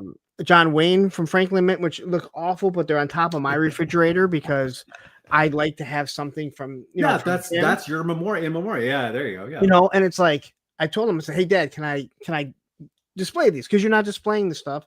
He doesn't have anything really displayed in his house, but it was always something to get from him because he would buy anything John Wayne he wanted, right? John Wayne is, he was the greatest, of all time to him, right? So he doesn't understand my collecting, but he's never cared. Like, he's never been like, oh, I can't believe. I remember my dad once saying to me, he goes, I have no problem with you skateboarding. I just wish you would do more stuff as a kid. Oh, sure. But my dad was never into sports. So it's not like he was taking me to, games or anything, or we were watching sports together, right? He did it. He was a runner. He did his own thing. And, and I look back at that and I fully understand what he was saying. Like, he never tried to stop me from skateboarding. He just wishes I would have tried to experience other things. Now, I don't look back at that time and it doesn't bother me because I'm like, I love that so much that it doesn't really bother me. Yeah. Although it would have been nice to have realized how awesome football was, that I could have watched it in the winter, But hey, you know what? That's for another thing. I enjoy it now. I love this. Everyone's dad loved John Wayne. It's so I saw this like Oh, yeah. masculinity video, and they had a picture of John Wayne, but he was at his like fattest. I'm like, if you're gonna show off that man, that's not the picture you show. You don't show who is the true grit. You don't show that one, Rooster. You show back, the earlier films. You're gonna like talk about his masculinity, but yeah, he is a weird role model for that generation. Like, I don't think we have someone that matches that strongly, and that singularly as John Wayne. Yeah. No way. I mean, because he epitomized what being a man was. You know what I mean? Yeah. And I know that's a horrible thing to say in this day and age. Like, no, it's not. Like that's what he was, right? He was a man's man. That's what I would say. Clint Eastwood. Yes. So Clint Eastwood, I would pick Clint Eastwood over John Wayne. Like, I don't know. My dad says Clint Eastwood is. He would say Clint Eastwood is great, but he's not John Wayne. I need to go back and rewatch his words. Like my dad's words, but he's not John Wayne. That's funny, man. And Ed says, "What do you mean that generation, Dom?" Ed is not as old as he acts like he is. But he is older than us. But he is older than us for sure. All right, so I want to talk about the military. So you joined the military, and you said you started as an E3, which is actually I started as an E1 because I had no GRTC, no anything. So I came in buck nothing, and then after basic, I earned E3, and then I earned my stripes. I earned E5 sergeant stripes before I left and commissioned. So okay, so as being enlisted. What is it called? Junior enlisted, yeah. Okay, so what rank did you top out at? Yeah, E5, so sergeant. So I earned my NCO stripes. So it was like a goal. I was like, no, I idolized a lot of my NCOs. Like those are the NCOs versus officers, right? Like let's pick some GI Joe characters here. So Duke is a senior NCO, right? He runs the organization, right? Beachhead is someone who we think of as an NCO. He's like in your face. He's doing the training. He's making sure they got their equipment. He's getting the troops ready. Like that's what NCOs do. He's only an E5. Yeah. So like that's what NCOs do, right? And I was like, oh man, that's so cool. Like I want to do that. I want to make sure that people have the right magazines in. They're getting training and stuff like that. That's really cool. So I earned my E5 as it was a big mark for me.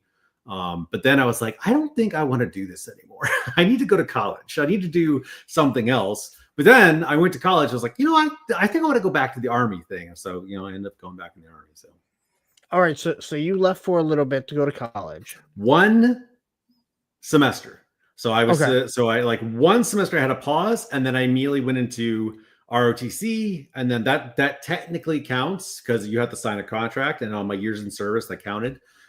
So yeah, and then I commissioned 3 years later. So yep. So how long before you went to ROTC, right? Is that right? Yeah, college. Yeah, so I was just college, 4 years. Okay. Yeah. All right, and then so I assume you said lieutenant. Mm-hmm. So you go in as a lieutenant. What year was that? Commission officer. Yep, in 2007, I earned my butter bar. Okay. Now you said you were married at the time, or yes, terrible mistakes. But in my defense, in my defense, no, I know, I already feel it coming. In my defense, I have nothing to say. No, boobs.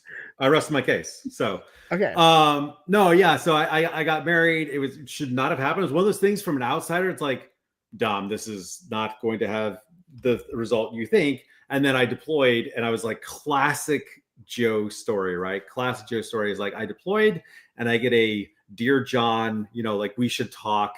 And then I come home from R&R and it's like, hey, I'm done. I was like, oh, well, shit. So yeah, that was super fun. So that was a tragedy miss though. That's one of those things, like at the time I was really angry, but then within 6 months, I was like, probably better that she did that rather than us like have a kid or like keep dragging us on or whatever. I was like, man, like what a bullet dodge. So, and now I met my wife now, Nick, and she's phenomenal. Nick? Oh, she's not here. She's all right. So She sounds perfect. She's not there. yeah, she's all right. Yeah, she's all right. No, she's great. She immediately like so you know you so as dating and you bring women over, and I had action figures in the apartment. That's fine. Yeah. So how does that go? So I want to ask about your first wife quickly, only because how do you break it to them? Hey, I collect toys, and then how do they actually accept it when they see it? Well, so here's the trick. I'm tall and I'm a Okay. little bit attractive and I can talk to There. people. Yeah, and I can talk. There. So I can talk. yeah, so those things, One. right? So One of like three. usually they're just like okay, you have this thing, but at least you're tall, right? So like, okay. But I had one girl came over and she like kind of playfully teased me about it. She saw it, she's like, oh, action figures, like let's start playing with them. I was like, well, we can, but I'd rather go to dinner. And that's it, right? I was like, just immediately would not let it phase me and go on. Or I just would 100% embrace them. Like, yeah, I'm into it. This is this. Do you want to know more? Or do you want to like talk about something else? Because I will talk about this. They're like, oh, usually if you're passionate about something without inundating someone, right? Because your passion is not somebody else's, they kind of admire the fact that you're into something, right? They're like, oh, there's more to it. And as long as you don't go into like the nauseating details, you keep it broad or you tell some highlights, people are like, oh, I don't get it, but it sounds interesting and you sound like you're excited about it. So that's cool. That's always kind of been, and the ones who poo-pooed it, like one walked in and it looked like I had shit on the floor, right? Like when I was like, yeah, these are my toys, whatever. She's like, oh my God. I'm like, you're out. Like instantly you are out. Like I was the one who dismissed her, right? So like, yeah, that's something I teach my sons too. I was like, hey, that you love your things, that is your thing. And don't let anyone take that pleasure away from you. Don't let them steal your joy. And you remove those people. Like they do not get to influence your joys, right? So like, and you don't have to be mean about it, right? But No, like, yeah. and that's what I always say. I go when I start dating someone. If I start dating someone, I go. They don't have to understand why I love skateboarding or collecting toys or doing YouTube. They just have to understand and accept that I do. Yeah. And that I like doing. Just like if they do something that I don't understand, it's not for me to understand why they love it. It's just to understand and accept that, hey, it's something you love doing. So please continue to do it. Yeah. Because it makes you happy. Just don't give me all the inside details, right? And that's the thing where I feel like our community can like overwhelm someone quickly. It's like, yeah. So all right. So for Nick, my wife though, right? So I had stuff out and I had comic books I'd leave out or like an Xbox or whatever. It's there, but the depth wasn't clear. And that's one thing I did kind of keep hidden is like, you don't understand how many of these things I have. And that was behind the locked door because I had a spare room, right? So Nick would come over and like finally after a few dates, right, which she was about to be my girlfriend, right? She was the only girl I was seeing that she knew of at the time. And so and so she's like, hey, what's behind this door? And very dramatically, I like jumped in front of her. I was like, you don't go in here. And then I, to like jokingly steer her away. And I was like, just to be clear, it's not a sex dungeon. Because I know that's instantly where your mind went. She's like, oh, yeah, kind of actually. Yes, I was worried this is a Shades of Grey situation. I'm like, no. And so once I decided like, okay, you're cool. Here's what this is, right? And someone in the comments too, it's like, yeah, right here. If they see your collection and they stay, then you're in the clear. So that's what it was. It was her test. Well, like, Cobra 8877 is saying when I tell girls I'm into toys, exactly. They think adult toys right away, which goes back to toy domination. Toy domination, yeah. Like that's just like, yeah, I subscribe to toy domination, by the way. So I bring home six action figures. So that was the test, right? I opened the door and I didn't watch the room. I watched her face and like waited for the judgment or wherever to come. And she kind of was like, it was funny because she looked into the room and she saw this angle. She's like, oh, and then she turned to the right, like, oh, and then she's like, each reaction was like more and more. She saw there's like, oh, not expecting that. She's like, okay. So what are these? And when she started being curious, I'm like, okay, you passed the test. And I told her that later that night. I was like, yeah, so you passed, by the way. She's like, oh, it's like, yeah, if you had started being like snotty or anything like that, I would have closed the door and I would have been it. So Radnam says 50 Shades of Grayskull. yes, I guarantee there's that fan fiction out there somewhere. I absolutely believe there's a Tila and He-Man fan fiction of 50 Shades of Grayskull. I know It that may have been authored by me too. Yeah, and I know that's one of the things when I've talked to girls and they're like, oh, there's things, that's cool that you collect toys. I'm like, no, I mean, I collect toys. And they're like, oh, I get it. I'm like, no, you don't. But you will if you wait around long enough. Listen to me, like, damn it. Because then they walk in and they're like, oh, you collect toys. I'm like, I told you. I didn't hide it. I was very yeah. Again, my whole living room has shelves of G.I. Joe Classified. My kitchen has a shelf of figures. Upstairs, the bathrooms don't because they don't. What is that like? What is dating like now at our age in this scene? Right? I've heard nothing but negativity. Like, oh my god, it's awful. It's awful. It's like it's one of those things where I don't mind. I don't mind spending $50, $60 on dinner with a date. Ugh. But going out, action figures that is? No. Classified that is? I don't mind spending $50 or $60 on a date with someone that I'm dating. Oh yeah, okay. You going out on a date and you spend $50 at dinner or whatever, and you realize within 5 minutes you never want to talk to this person again. There's no ripcord. So right? let me give you here. I will give you this advice. Maverick and your goose. Yes, I will give you this advice. So one of my earlier vices, if you could say, was that I really liked girls. Okay, so but I learned that too, like going out and paying for sushi, and I was with this girl. I was like, I can't fucking stand you. You're chewing with your mouth open, and you're saying the most ignorant shit ever. I went out. So I quickly learned, here's how you ripcord this. This is the tip for anybody in the chat who's like dating. You don't invite them to dinner. You invite them to coffee first. Yes, you do an entry level. And then you don't. And then if it's going well, you go, hey, do you want to go get a sweet treat? And you like go get some ice cream. And then you go to like a third spot. One, moving people around during the date keeps it more engaging, entertaining. So when you feel that lull, right for that lull, you pop out and you go somewhere else, right? But two, your investment is very small. And when you preface that, like, no, let's just grab a cup of coffee. Oh, hey, do you want some ice cream with that? And then like, do you want to go? Oh, it's always fun to like go to a playground and like a swing set or something like that, or something like you're actually doing a thing. And that's free, man. And like, I know it sounds stingy, but you're right. That shit adds up. And I walked away from a date once where someone's like, thanks for the dinner. I'm like, oh, you used me. You just wanted a meal. I was like, oh, so I never want to be hooked again. So she can pull my ripcord anytime. Yeah, I can say it's not. I'd rather just be with somebody, but at the same time, I don't actively really try and date too much because I'm so into what I'm doing. Yeah. I don't think that it's fair for me to try and get into a relationship with someone when I'm really into this. But I really believe like when you just meet somebody and they make you want to like, hey, you know what? I want to go do this. They make you want to spend time with them, not where it's a chore trying to get to know someone. Yeah. So, like I go out on dates, from here and there, and it's like, but I don't actively seek it out. Honestly, and this is not to bash anyone out there. Like, honestly, I'm so lazy and introverted and like my collection and like hang out with my sons. Like my sons, like, great. I probably would just wait around for the perfect sex robot and be good to go. Like, all right, perfect. This is no shame. I got my sex bot. I have my collection. Leave me alone. Like I am. It's weird because it's like you have one. Is that where this is going? You have one now? No, I wish. Okay. I was like, how would I be here with you if I had one? Exactly. The downside is you have to clean them out. So when we were deployed, some of the married guys had a pocket device, right? And I was like, oh, what? And soldiers, they're gonna say whatever. And I was like, oh, interesting. But then I saw him walking through, because we're all in a big area, right? Walking through to go clean it in the sink where I brushed my teeth. I was like, oh, no, that's no good. That's not for me. Sorry, thanks. Yeah. So you are toy domination. Yeah.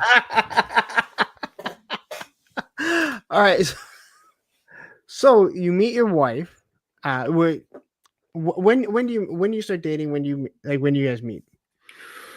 So I like she knows this too. Like, so I like girls. So she was not the only one I was dating at the time. And so actually one of my friends got me in trouble because we'd take pictures, and Facebook was, kind of, I think it was the only thing that was out that right then that was popular. So he would post when I would come over his house on Facebook.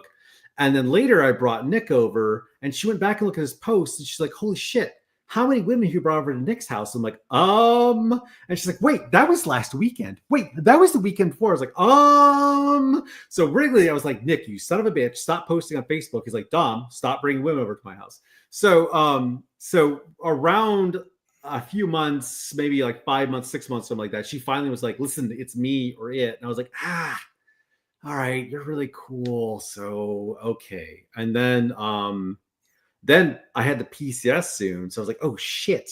Now I have a girlfriend, and I'm going to have to either like leave and do long distance, which I don't want to do, or I have to marry this woman. And then you remember the big tsunami that happened in Japan? Yes. Yeah. So I got sent over there because of the nuclear reactor. The Fukushima Daiichi reactor flooded. And at the time that was kind of my gig. So I went over there to help with the radiation stuff, so that extended me out. And while I was gone, she took care of my dog, she took care of my apartment. And then I came back, I was like, okay, this woman has like met all the criteria, like I would send things, I'd buy stuff on eBay, and we'd Skype, and she would open them up. She's like, what is this? I'm like, that is the G.I. Joe stealth craft. Let me tell you about it. She's like, it's huge. So like, I was like, man, this is good. So yeah, it was awesome, man. I distinctly remember her holding that up because the box was huge. Like the guy like taped multiple boxes together to get it. She's like, how much was this? I'm like, well, the shipping was extreme. So because we're in Hawaii. So but yeah, so after I came back to Japan, I was like, all right, you're it. Like you win. So you were a captain by this point. Yes. Yeah, I left Hawaii. You had captain money when you were single. Mm-hmm. Yeah. Just been promoted. Yeah. I think that's hilarious, dude. From going from lieutenant to living like paycheck to paycheck, especially with with a wife at the time as lieutenant, like in Hawaii, you're not like everything is expensive to Hawaii. Like everything in Hawaii is expensive, like milk, outrageous, gas, outrageous. Just like, oh my god. So not only was I single, but I got a huge pay raise. It was like, oh man. In fact, Nick didn't know how much I made. So when we moved in together, she's like, oh, we should split the apartment in half. And she was a teacher. I'm like, the rent, we should split it in half. I'm like, no, we're not splitting it in half. Like you are a teacher's salary. You're not splitting it in half. And then, yeah, so we married in Hawaii, quickly moved to Missouri in the winter. So I dragged her out of an island paradise and stuck her in like, Is she from Hawaii? She's from Connecticut. She was teaching out there for like 8 years. Oh, so she knows cold then. Yeah. But she's been well acclimated. Cold then. So yeah, and then she started just following me along on our tours. Across actually, we went to Korea and we had our first son there. Tristan was born in Korea while we were stationed there. But he was born on a military base. Mm-hmm. Yeah. He does have U.S. Well, he is a U.S. citizen. Mm-hmm. Yep. He can run for president. Yeah. All right. I always joke because he's like this. He's blonde and like really fair skinned. I'm like, I was like, Tristan was born in Korea, as you can tell, right? So.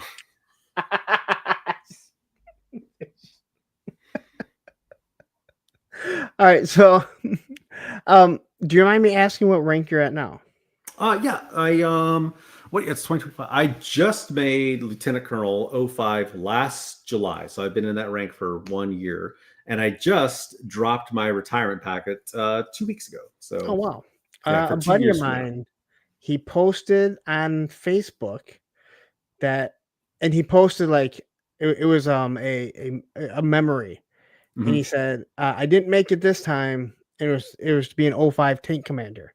Oh, cool. But he posted because it was like a year or two, and he's like, yep, made it this time. Oh yeah. And then I had to go look, and I'm like, Lieutenant Colonel, man, that's like, you're not answering to a lot of people.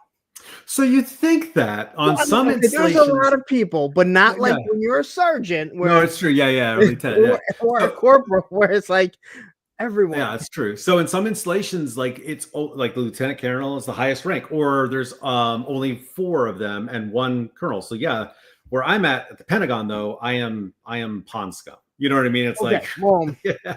So prospectively, but no, you're right. You're right. the If you go to Pentagon one is where they installation, house all the people. yeah, all the generals and everybody else too. Yeah. So yeah. No, you're right. It's weird too because I'll leave the Pentagon and go to like an army installation because the Pentagon it's lieutenant colonels and colonels everywhere, right? And then you go to an installation, you're right. Like I'm looking around, I'm like, oh my god, I'm like the senior risk person here. This is not okay. We need another adult in the room right now. Like I cannot be the only one people are looking to. So that's how I used to feel like when I was really into lifting weights. I'm like, if I'm the biggest guy in the gym, there's a problem. Ken. I should never be the biggest guy here. So no, I understand what you mean, but on a much smaller scale in many, many ways. Yeah. All right, so Lieutenant Colonel, that's where you're at now, and you said you just put in your retirement papers. Yes. So congratulations on all of it, because thanks. I say this about anyone that served in any branch of the military. It's more than what I was willing to do, and I'm so proud and so glad that guys like you are, and that's the reason why we have the freedoms that we do. It's my privilege. So, as you were serving and you're collecting, now you have kids. Yeah. All right. How is that? Like, you're moving around. You said you moved around, what, 16 times? Is that what you said? I think it's 11 and 15 years. 11, yeah. 15, 11, 15 years. Okay. So that's way more than I've it's a lot. Yeah, it's a lot. I grew up. I live 3 miles away from where I grew up. Oh, I'm so jealous. That's awesome. I've lived one time more than 10 miles from where I was born. That's awesome. So, and I'm perfectly fine with it. Because my ex, she moved around all the time, and we'd go places and I would run into people I knew. And she's like, everywhere we go, you know someone. I'm like, well, I grew up here. Yeah, you've got deep roots. Yeah. Yeah, there's a lot of, again, big school. I'm like, of course, I'm going to run into people all the time. So, where she was never going to run into anyone because she grew up in Detroit, up north, all over the place, So, you have your kids. You have 2 kids. You said, what, 10 and 8? Yeah. Yep. All right. So how is that when you first have the kids? Like how do you deal with that? Are you still able to collect? Yeah, of course. Yeah. So I had Tristan in Korea. So that was 2015. So G.I. Joe had kind of like faded then, right? Well, at least mostly. It's still there. Like the subscription was there, and I was like, no, thank you. Actually, Matthew, it was E1 to 05. Oh yeah, there you go. Yeah. So yeah. The only regret I had, and I was never a combat arms guy. I was never a meat eater. But I was always in those units. So like I go to an infantry unit, or I go to an armor unit, or I go to an artillery unit. And I was always like oh my God, I got to keep up with these guys. Right. My one regret is that I never went to Ranger school. So I'm not cool by any means, but I competed for it and I got hurt. And because I'm not an infantry dude, they're like, hey, sorry, Don, that's your shot. Cause they front load the infantry guys who need that school to go to that. Right. So I went for it. I tore my arm, I tore my bicep tendon. And that was it. And I was like, man, like I was training for it. That's my one major regret for the military is I never got to go to Ranger school and just like eat dog shit for 3 months or 9 months. So, but yeah, otherwise great career. I've enjoyed it. But for the kids, so Motu subscription, the Motu Classics came out. Mythic Legions came out, and Marauders Gunrunners. So those two big Kickstarters came out around that time when I was having Tristan, right? So I went all in on Mythic Legions. I tiptoed into Marauders because back then it's like, I don't know what this is. So I got like 6 figures maybe. And that was kind of a big commitment I felt like at the time. And when I got them, I was like, oh my God, I should have got way more.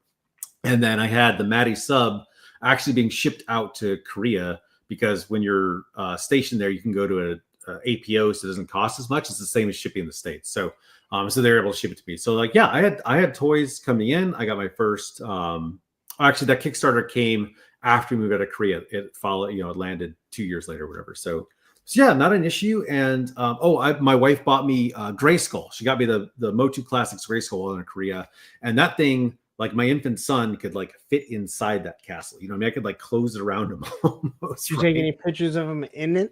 No, I didn't. I was very competitive.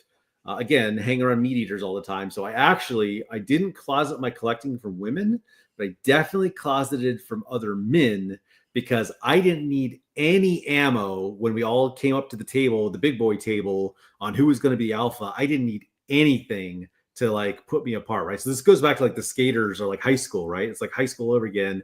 All these alphas are like, who's throwing around the most weight? Who made the best mission? Where's the one weakness I can tear apart? You know, this guy, it was very cutthroat. So I was like, they're not going to get anything out of me, right? I'm going to compete as hard as I can. Now, though, I'm just like, I don't give a shit, right? I don't need to, I'm not like trying to pull through all the peers. So no, it was no challenge, right? And then when Tristan got older and he started playing with me, like, you know, because we got Imaginext figures for him. So I had like Marvel Legends, we got Imaginext for him. But then Finn, because he had an older brother, Finn's the younger one, he like kind of like catapulted, because he's like, we went right to Marvel Legends and everything, because he wanted to play what Tristan and I were playing with. So okay. So I say this all the time. I'm like, collectors should never have kids, because then we obsess about things that our kids don't have. And I know for me, like, I always tell the story about these little crazy Care Bears that my stepdaughter I was finding for, and I think there was either 9 or 10, I forget, and we had 8 or 9. We were missing one, and I remember I searched all over. They were only at Walgreens, and they looked just like the original Care Bears. Oh yeah, huh? And my ex would be like, she doesn't care. I'm like, that's not the point. There are 9. We have 8. She is missing. She doesn't. I don't know where those Care Bears are. Probably in the garbage. I don't think Emily's ever mentioned once to me about wanting, you know, hey, I love Care Bears. I don't think she ever cared. I bought them because I thought they were cool. Play with them a little bit. So I always say, like, collectors should not have kids, because we will obsess. I mean, I told you, like, Olivia has a hell of a Stitch collection, and she likes it, and she'll ask for it. But it's mostly me. I go there, I'm looking, and is there a new Stitch Funko Pop? Because like those are really the only Funko. Like she likes Funko Pop, but especially Stitch. Like I pre-order all the Stitch Funko Pops from EE or BBTS. So that's just kind of like how I always like collectors. They shouldn't, because we obsess over it. Yeah, we brought up porn addiction earlier on too, and like there's gambling addictions, and like there is like hoarding, right? Hoarding is an addiction. That's when you've lost control of that too. And there is sometimes a point where I go, what am I doing right now? And I've hit that point a couple times in my collecting time, where I'm like, what am I doing? Especially the last time was when I started the YouTube channel.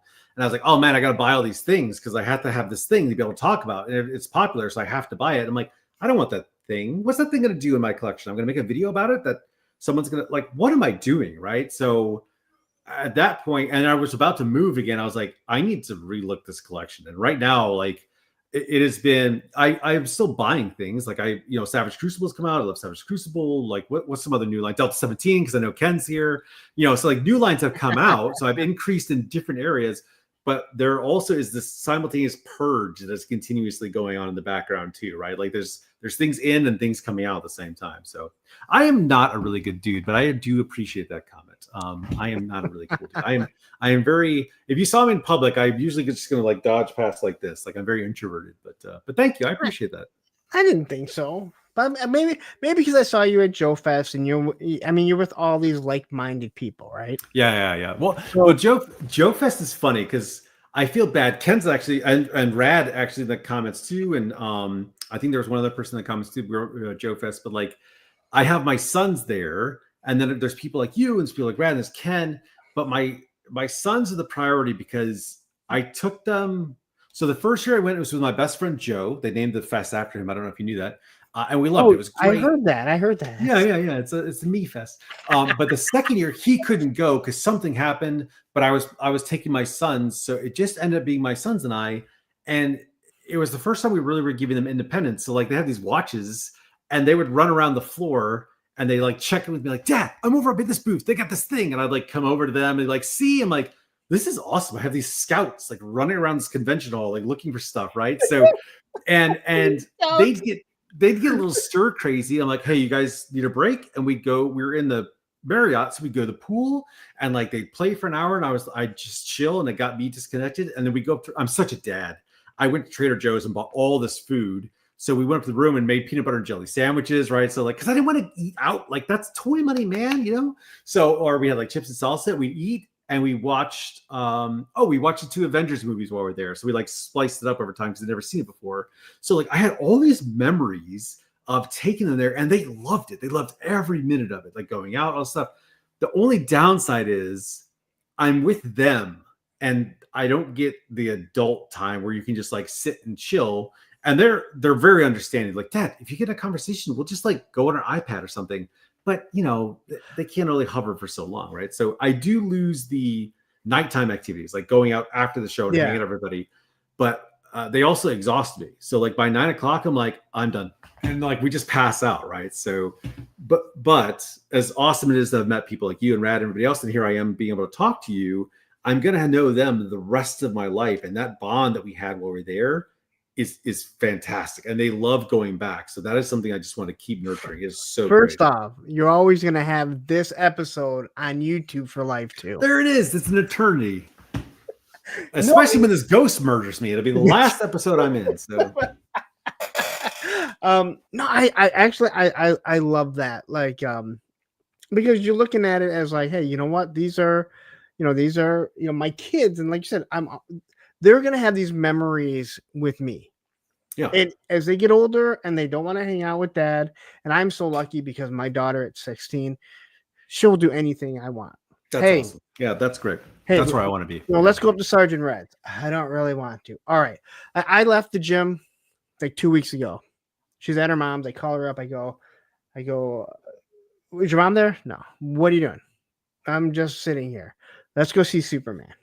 Oh, so good. Oh, so good. I go, let's go see Superman. We'll go tomorrow. No, I want to go now. I just got done with the gym. I have things I have to do tomorrow. I don't want to go, Dad. I'm like, where's your mom at? She's at Beth's. Okay. You're not doing anything with her, right? No. I'm going to come get you. Ugh. And then finally she's like, okay, fine. Come get me. Yeah. And so I went and picked her up, went and watched it, had popcorn, spent way too much money on a TV, on a movie. But she's going to think back later on. Like we used to. So when I had them, I would drop them off. My son was in high school. So his high school, he got dropped off first. Her school was on the same property, but it didn't start. I couldn't drop her off for like 45 minutes. So we'd shoot over to Walmart because it was right around the corner. Technically, we were toy hunting, but there was never anything. And then one day, when we go to the NECA section, like the collector section. Yeah. Walmart had the Pac-Man game up, and she started playing Pac-Man. So she played one game of Pac-Man. And then one day she set it for 2 players. And then every single day we would play a game. And she only beat me one time. And she remembers, she's like, I only beat you that one time. So that was like our thing. Yeah. I drop him off. We'd go there. We were almost always the first person there too. That's how much time we had. And then the one day we come around the corner and she's like, it's gone. Oh no. What? The game was gone. They had changed things around. And if we go into that Walmart to this day, she will bitch about it. those little memories that they're always going to remember. Yeah, it's an investment, right? Also, you just countered my point I made earlier with like, who's going to want to go find, or actually supported the point argument. Now you've got a Pac-Man fan, and that's an 80s video game, but it's in your daughter, right? So you just help that jump a generation there. So yeah. No, and you're absolutely right. And I used to like every time we get toys in, I'd be like, you get all the females. She's like, that doesn't seem fair. Andrew's going to get everything else. I'm like, you guys do whatever you want with it. I'll be dead. Like, you guys do whatever you want. I don't care. I told my kids, I go, you do whatever you want with my toys. They meant something to me. If they don't mean anything to you. Yeah, exactly. Yeah. Get rid of them. All I ask all I'm telling you is do not just give them away. Make some money off them because they're worth money. Yeah. You know, don't just, hey, $100, give me everything, just take it out of my house. No, you don't do that.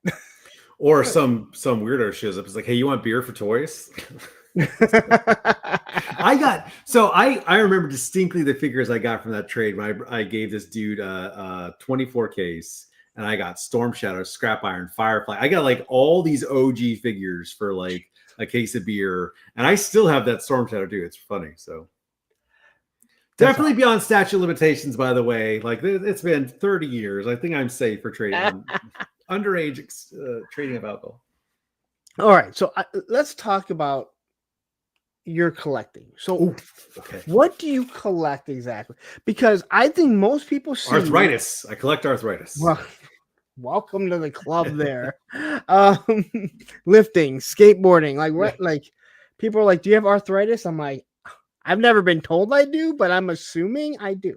I sound like someone's cooking popcorn when I move. Yes. Yeah, that's so okay. So I think when most people think of you, they think of 1/18 scale. Yeah, I think so. But you brought up Marvel Legends. You brought up Savage Crucibles. Yep. You brought up the early Mythic Legions, which I'm sure are worth a lot of money. Yeah. No, I haven't heard classified or anything. So I think the classified line is phenomenal. I just got Darklon and Blowtorch. I had to get those two, and like I got Shipwreck when he came out. I got Rock'n'Roll he came out, and like that line is so objectively good. Sculpting, paint, whatever, right? Like anyone who complain, and you can nitpick the figures. It's fine. Oh yeah, you can nitpick anything. But you have to, yeah, exactly. You have to understand that you're with when you're with a G.I. Joe classified, like that's a supermodel, and you're finding flaws when we could be having like the white trash special, trailer park over here, right? Like that's what we could have had, but we have this, and we're finding flaws in it. Like it's such a good toy line, but my boys aren't into that line as much. And honestly, when it came down to it, it came to funds, and I was like, that's the one I'm going to bail on. Is G.I. Joe classified. Joe, my best friend, has every one of those things plus. So I kind of live vicariously through him. Like I went to his house. I took my sons up there a few months ago, and I was like, oh my God, dude, we got to see his tank. We got to see all his Vipers, like drag all that stuff out. I was like, this is awesome. So I like classified, but I just don't buy it, except when there's like Darklon. I saw that figure. I was like, like so a character that you absolutely love. Yeah. Like you're just like, I see characters that I loved as a kid, and I want those in 6-inch form. Or like I hated Hypnotist, whatever that stupid guy's name is. I had every time we buy a box. By the way, I've talked about how we like. How's his name? Everyone's gonna yell. Everyone, it's forgettable because he was horrible. Everyone hated him. Crystal Ball, yes.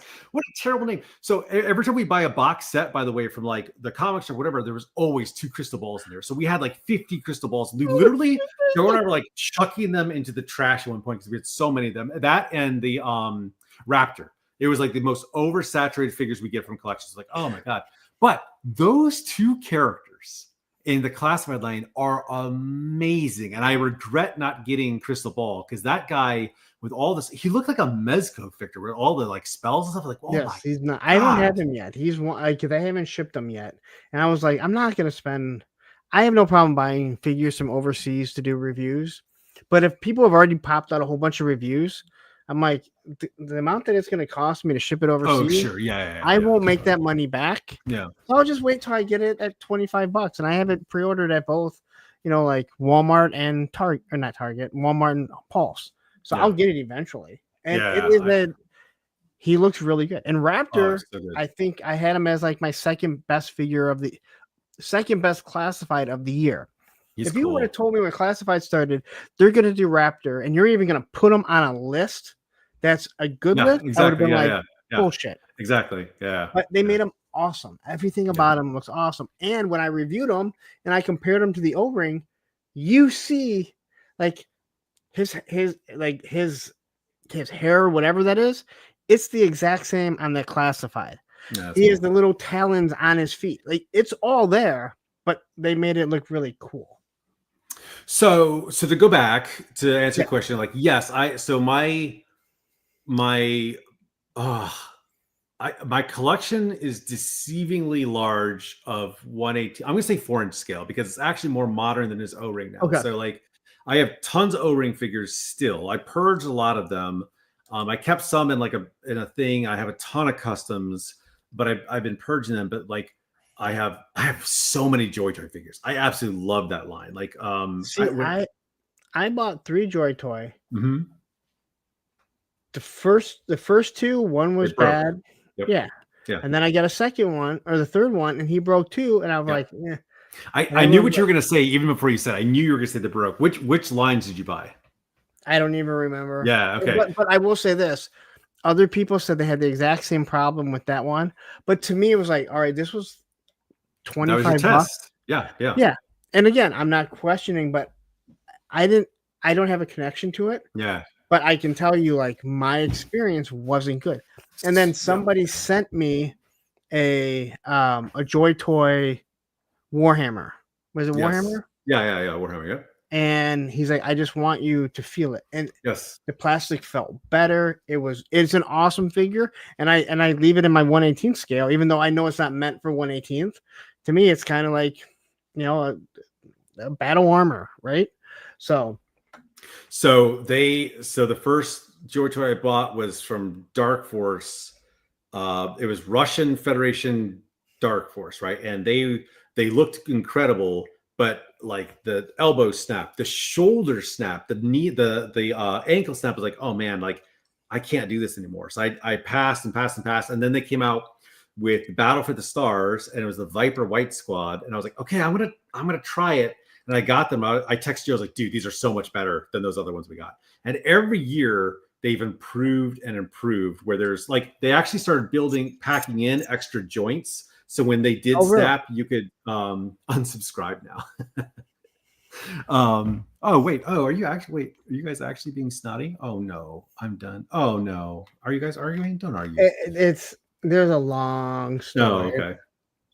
There's a long story. Just so anyways, they would pack in joints because they knew they were going to break, but at least you could replace them. I was like, well, okay, at least you gave me the ability to fix it. And then it got better and better and better and better. Like the elbows or all the joints have like 2 pieces that slide side by side. I was like, oh, that's really clever. So yeah, it's a really great line. But anyways, I army built the hell out of that. And then Marauders, I've been army building the hell out of that too. I built a gigantic, it's 9.5 foot by 4.5 foot tall spaceship. At first it was supposed to be where my flag would sit, and it was supposed to be under decks, but I just kept going. And I was like, why do I have the flag anymore? So I sold the flag and I just kept building the spaceship out. So yes, I have a ton of 4-inch scale, and those are the videos that do the best. And I think most of our audience, when we do live shows, are 4-inch, because whenever I do anything at 6-inch, they're like, oh, not 4-inch, throw it in the trash. I'm like, but these are still good toys. Like, I have a huge Motu collection. I have a huge Mythic Legions collection, Marvel Legends, but I'm just like, now if I talk about them, I like bundle them together. You know what I mean? It's like, here's a bunch of things to do. So. No, and that's fully understandable. I mean, it is weird. Like, again, there are less and less 1/18 scale collectors these days. And people don't want to admit it, but it's true. It is dwindling. I'm not saying it'll never come back, but there's a place, there's a space for it. I really do believe that. Yeah, of course. But right now, I think everyone kind of agrees 1/12 is where the money's going. We're older. We wear glasses. I can't like no. Well, but you know what's funny? My youngest, I thought at first it was proportionate to our hands, right? We've grown up, so therefore we want something that's proportionate as we've gone. So I've always had little hands, so. Oh well, but my son Finn is very small for his age too, and he prefers 6-inch over 4-inch. So I was like, well, there goes that theory. Yeah, I feel like the 4-inch community is the 4-inch is the best. We're not dying. I'm like, the fact you just said we're not dying makes me think that is, something is dying. But I agree. I love that scale, but I love it equally as 6-inch, because like you said, you don't have any attachment to Joy Toy. I have become attached to them because they have no background or IP. It's fresh, it's new. And it's the same with like Armies of Ashmore, Savage Crucible, Mythic Legions, like all these new things where I'm like, oh, I love this is my new nostalgia. So no, and again, like that's how it is. Like I really enjoy Delta 17. Now again, it also adds that I'm friends with Ken and I'm friends with Steve. So there's that. But I said before, like when I opened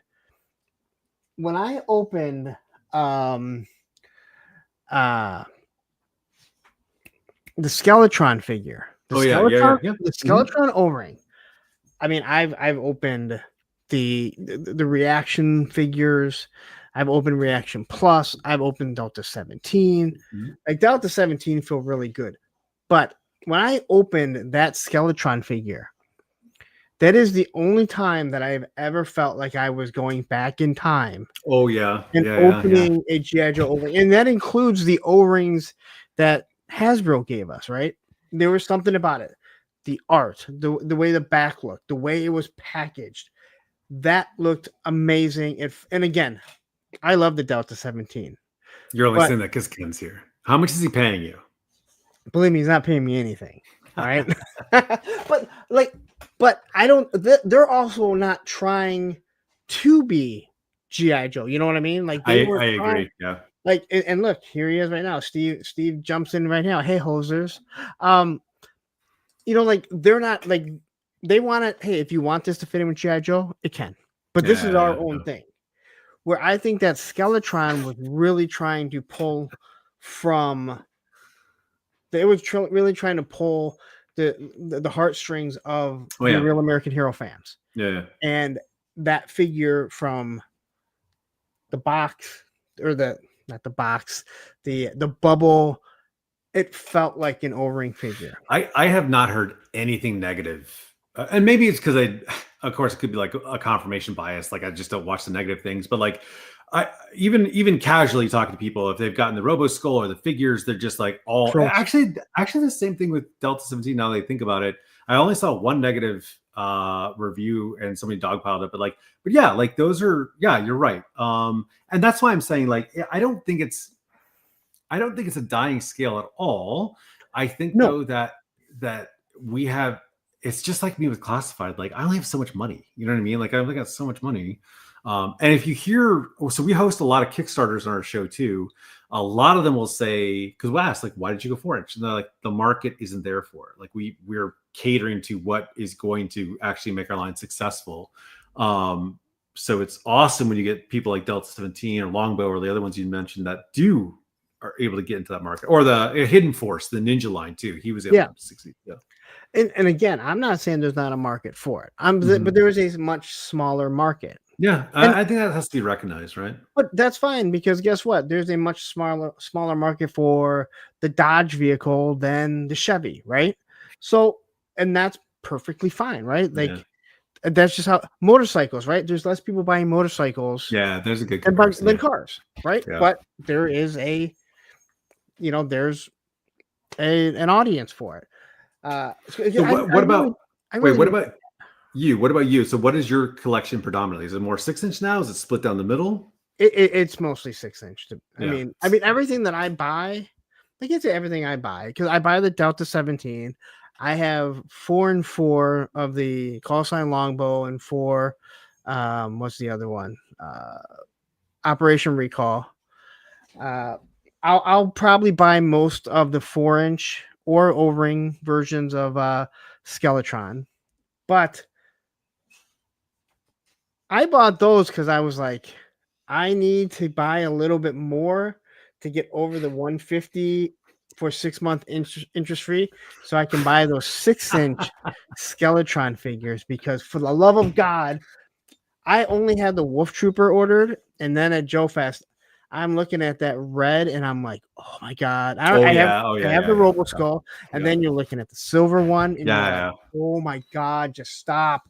Like, I don't have the money for this. Do you know how many reviews I have to do now? So that's what's weird to egotistically center it back on me. Like everyone look at me. I'm not a the Jungle Wolf too, Ken. Well, Ken, Jungle by the way, Wolf is the one that I had on. That was the one I ordered because I was like, this one will fit best in with GI Joe. yeah. Because when we first backed it, it was a long time ago. I don't buy out of nostalgia, right? So like I was for a while, but then like I was like, I don't actually care because I do a lot of world building, right? I do Imagine playing with my boys. We're really world building piece. So what I'm trying to do is that's why Joy Toy is just it's like, oh, this can go where I want it to, right? I think that's my favorite line because it's not associated with anything and it keeps not Warhammer. I don't want the Warhammer figures. I want all the other stuff, right? So because it's not attached to anything, it's just like, here is trooper in armor, here is girl sniper, here I'm like, yes, give me blank slates, give me all of that all day long.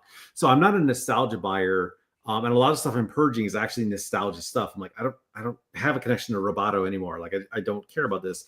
The nostalgia items I have are what I established with either myself or my sons. Like now I actually have retired figures because they're like, oh, I bought the Witcher figure because Tristan really loved him, and he's not a great figure, right? Because it's like McFarlane, he's like, low paint apps or whatever, but he was whatever, and Tristan loved him, and he's like, oh, he's okay, and he stopped playing with him, so he's on a retired shelf in my collection because like he doesn't want him anymore, but like that's not going anywhere because Tristan had like a character Luke and blah blah blah blah blah. So yeah, like I don't buy towards nostalgia. I buy the army build and like fill out our own world. So okay.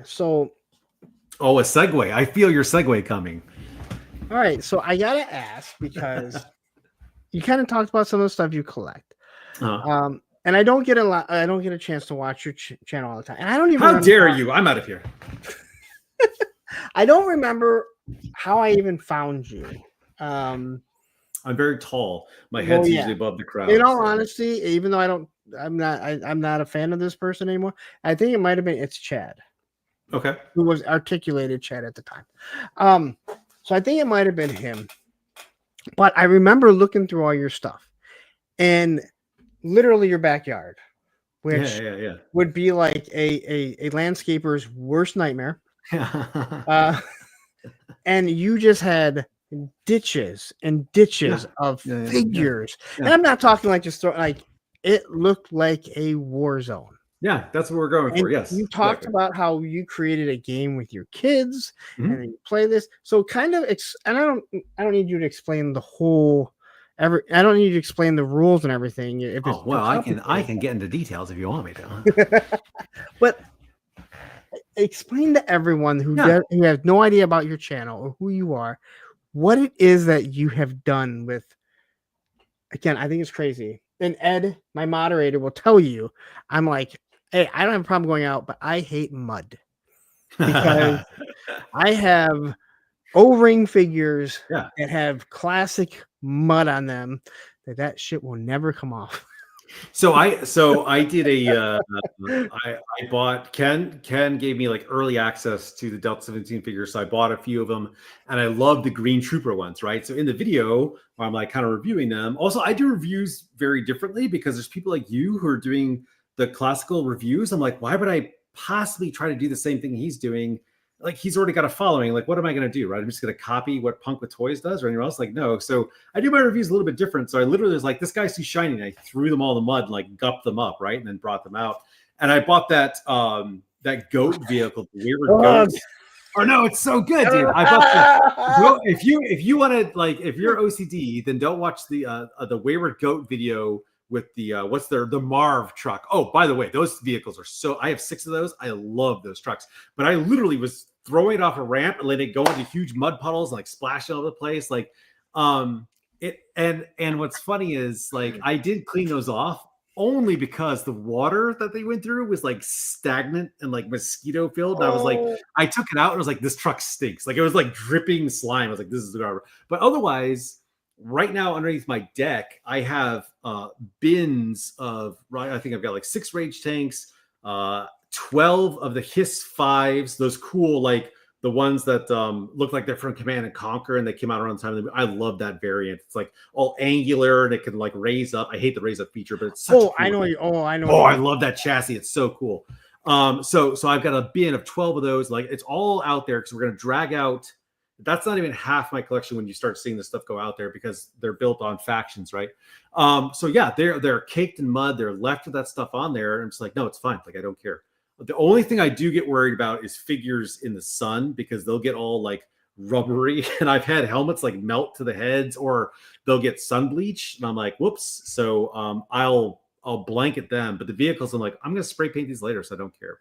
But yeah, so there's three games. There's one that I play with my sons, which is because they would argue, and I love D&D, and I love tactical games anyways, like Warhammer. I love throwing dice. So we just started introducing dice when we play with toys. He's like, I shot you. No, I shot you. I'm like, just roll a dice. And then that would arbitrate it, right? So that was fun.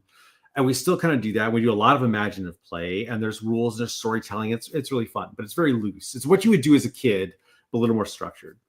The other one is called Action Verse, and Joe and I are actually publishing a book for it. It's an agnostic game. You can play at any scale, any line you want to. It's 5 versus 5, so it's small. You just do a tabletop.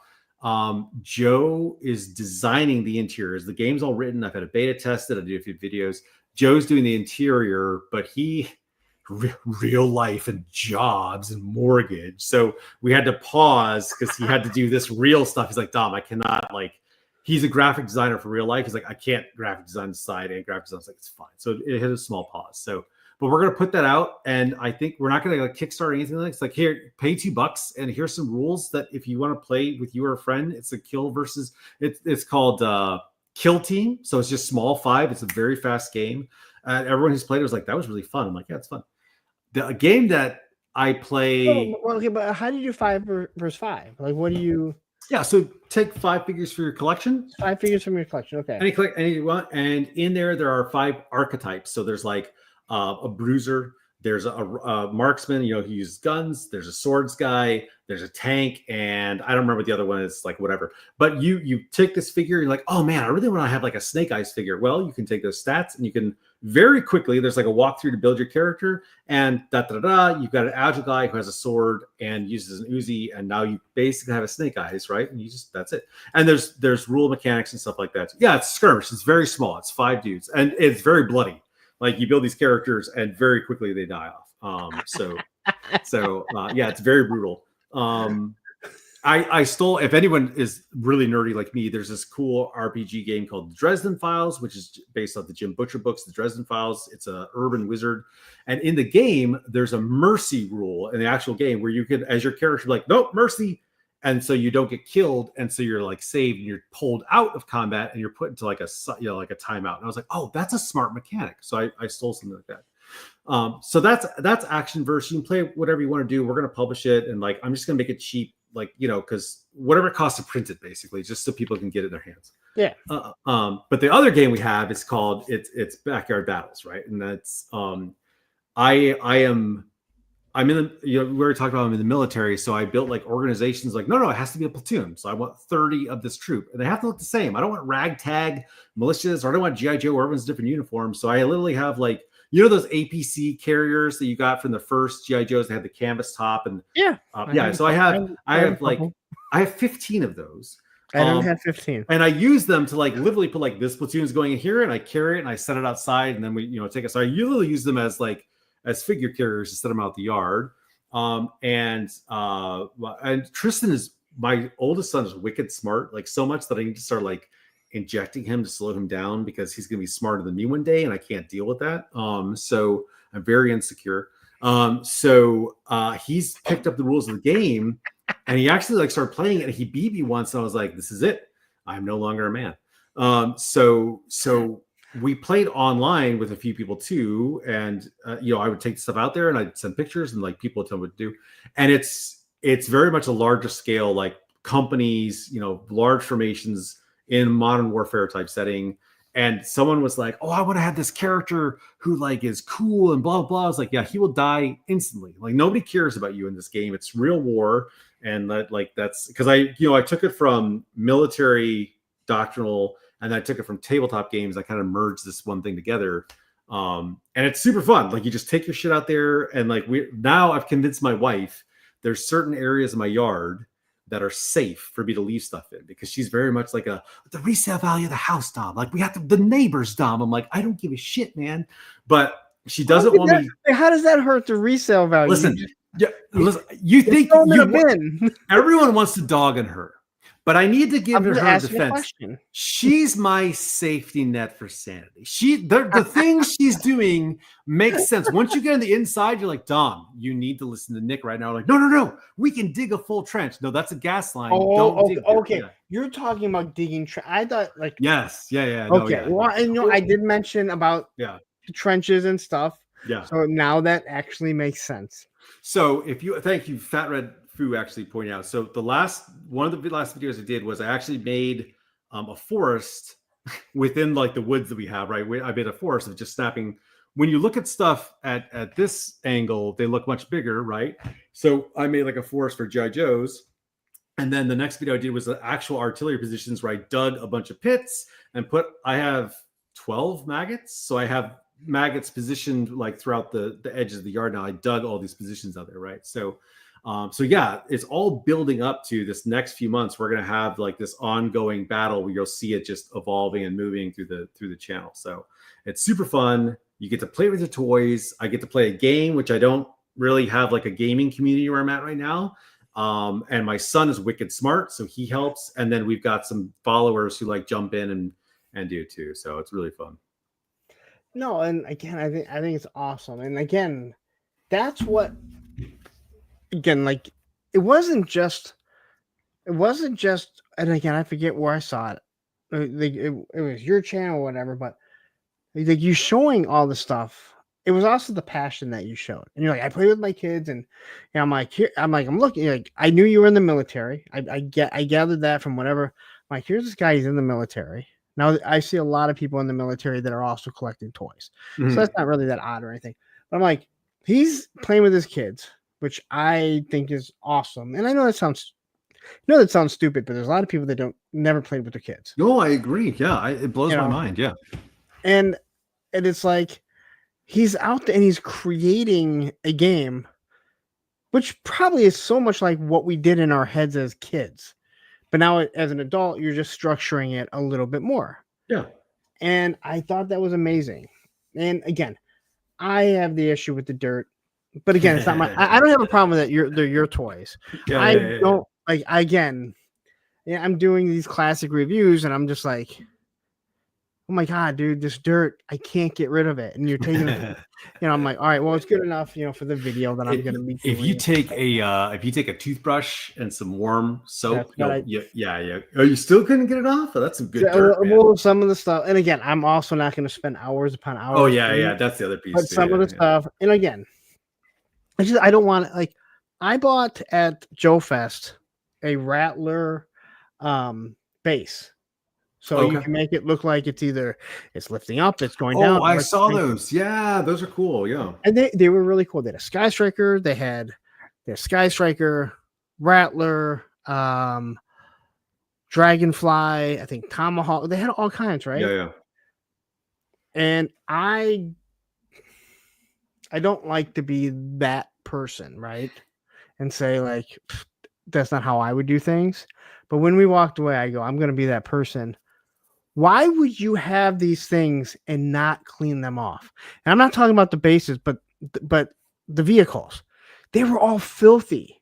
Oh yeah. Like why? Like I'm sorry. Like this is your presentation, and your presentation isn't just to show the bases.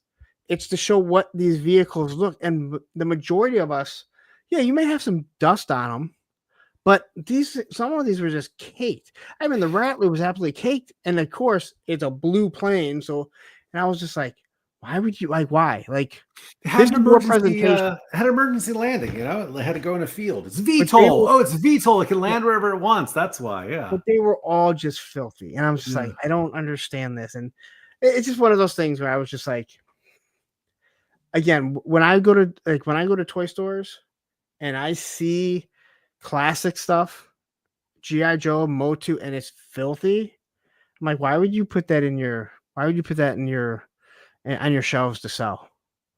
Like, you're trying to resell it, right? Yeah. I don't see that often. Huh? That's funny. Every now and then you see it, and it's usually from a store that's probably not going to be around much longer. Oh yeah, sure. Okay. Yeah.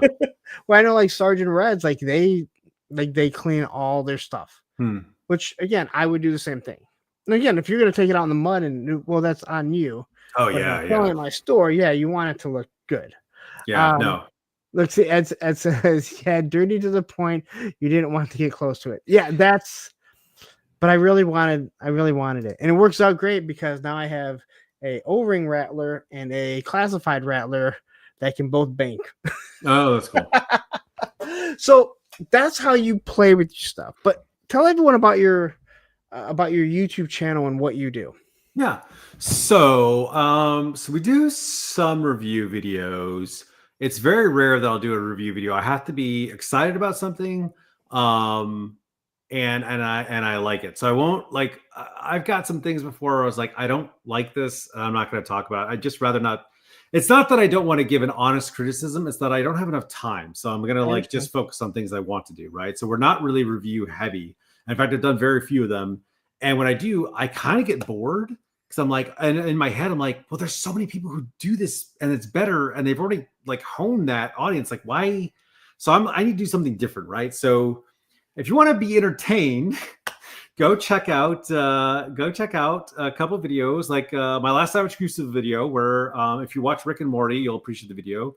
It was really funny to do and I got a kick out of it. It didn't do so great on my channel, but I don't care. It's one of my favorite videos I've ever done. And I like literally watching my sons die laughing while they're doing, or other people I should have too, like laugh out loud while they're watching. I was like, okay, that worked.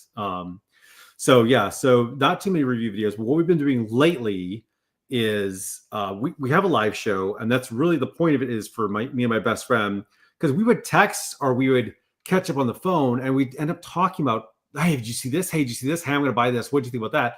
I was like, let's just do that as our show, right? But it's a little more structured, and we'll have people like you on in the future too. But we want to hear about what you have, whatever the project is, and then some stuff we're interested in. So that's kind of like the catch-all is the show, right? So the rest of the channel now I'm steering towards. So I'm also a writer. So I published a book. When was it, in 2017, 2018, right? Okay. I'm sitting on another one that I need to get off my ass and put out there. But I have like a writer's itch. So some of the videos are not only did Tristan and I actually play a game outside, like rolling the dice and moving stuff around, but there's no narrative element to it. So I added the narrative stuff to it with a few friends who are like, I want to do a voice acting, and I threw in some effects. So like it's the game, and then it jumps to the narrative, then it jumps back to the game, and like it kind of just is like back and forth. So it's showing people like, hey, this is how you play, or what we did, but also there's some fun like character stuff, and like you get inside people's heads. And I was like, this is so fun. I think I just want to do that, right? So those are the predominance of the videos. Is like, so we already have a series worked up the next ones.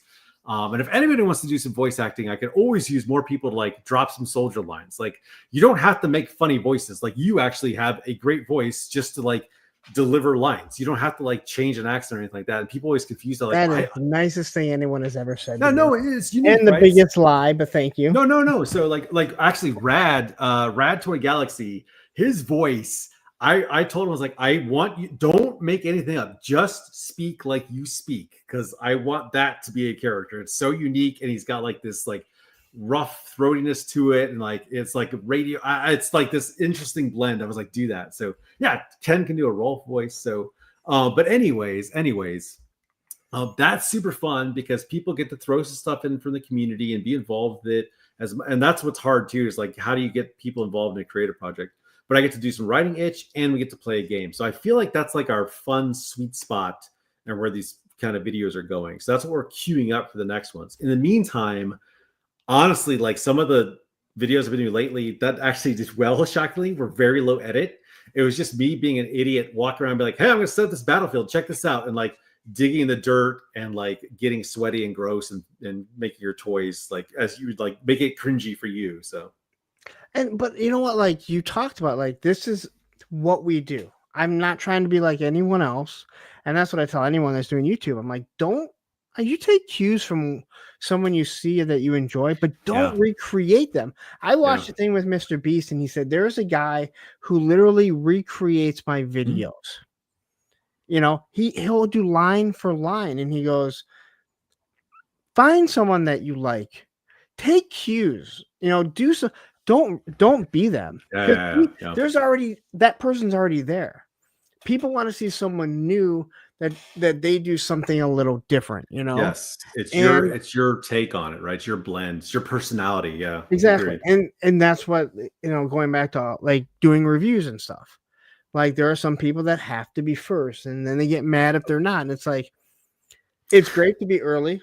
It really is. I've watched Yeah. videos do wonderfully when I've been the first one to get a classified out there. But I also know that, and numerous people tell me that I wait just to hear your video. So Yes, it's like, yeah.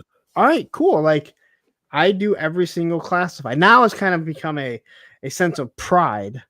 I was saying that I reviewed every classified figure, and then when I was going through them, I realized I didn't do Pimp Daddy Destro. Because when I was first doing them, I was just comparing them to the O-ring figures that I had. Well, there was no Pimp Daddy Destro. Yeah. And I totally forgot because I wasn't being a reviewer at that time. And I'm like, I need to go back and do it. And I wasn't doing anything like a Friday or Saturday. I'm like, let me go get the figure and just do it. It's 4 years later. I don't care. It bothers me that number is not represented in my reviews. You know what you ought to do? You should just collab with somebody who has it, right? And like go back I and already like put did them in. it. Oh, okay. So I you did you? already did Okay. it. I have the figure. Like I have every classified figure.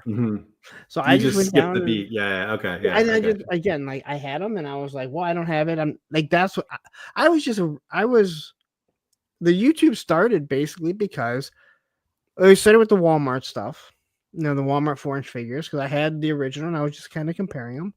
And then when Classified came out, I didn't even jump on Classified right away, but I was like, you know, I'm interested in this, but no one's comparing the O-ring.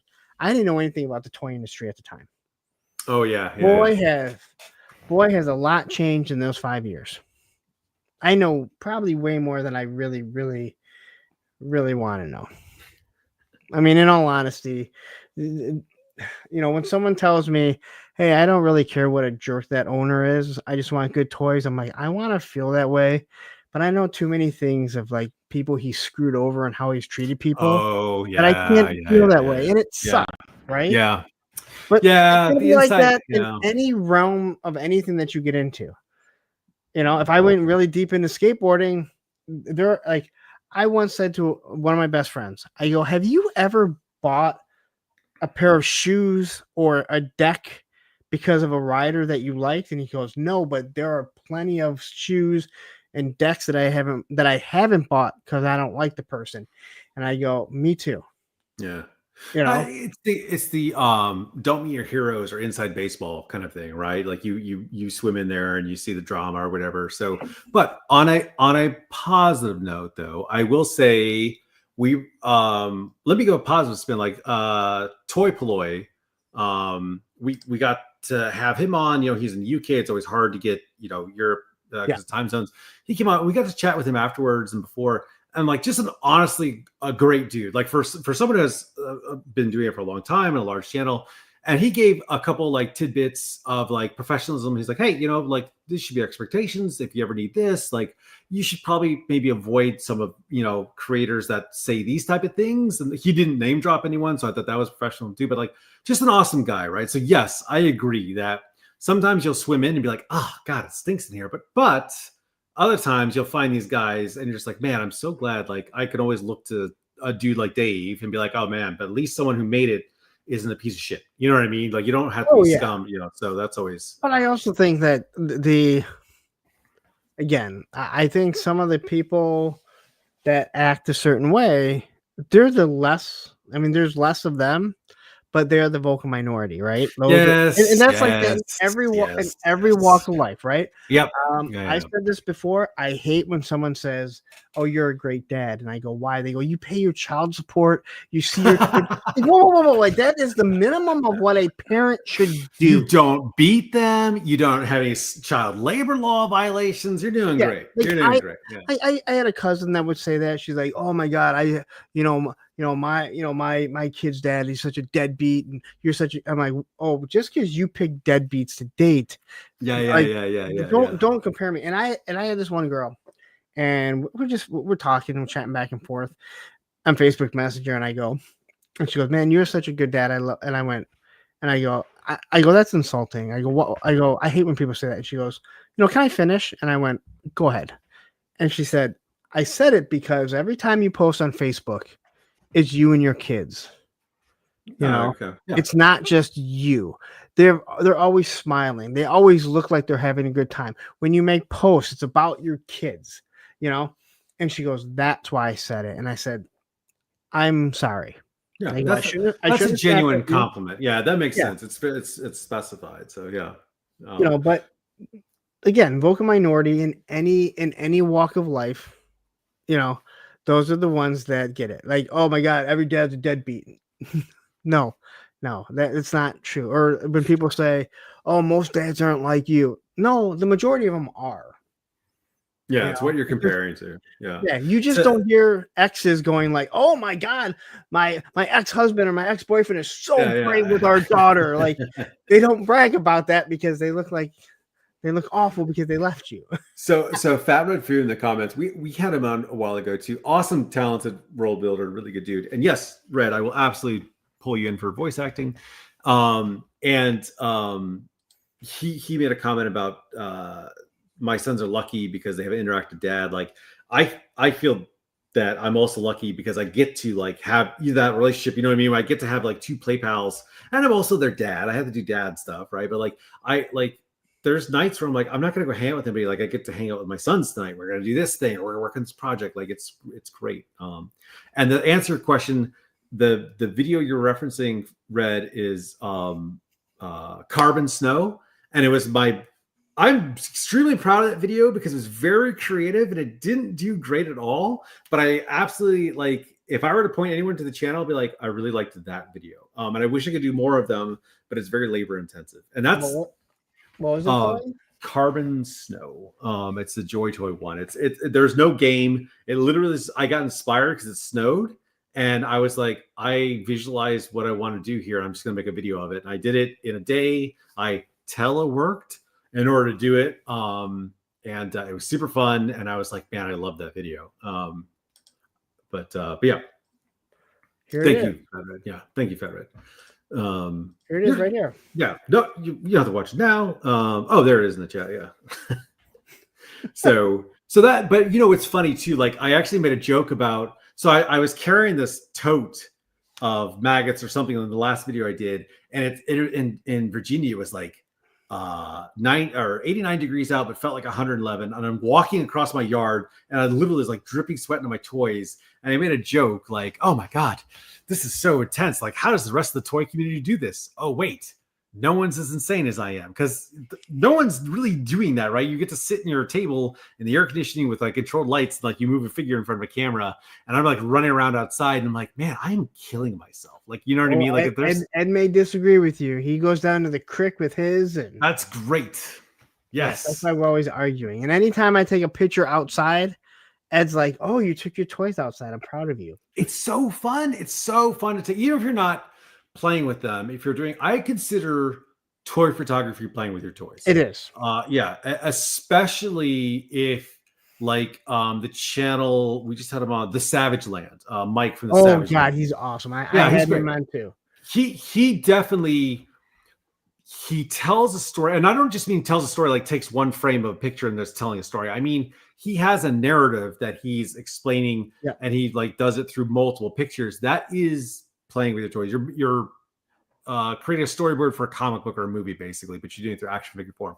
And that is something that I encourage for anyone. Is like, I feel like people who bag on their toys, or like there's certain channels who's like, oh, this piece of garbage again. I'm like, if you did more than just open it up and put it on a shelf and like played with it somehow and appreciated it, you probably would get a little more satisfaction than just the dopamine hit of ripping something open, like clicking, ordering, getting it, ripping open.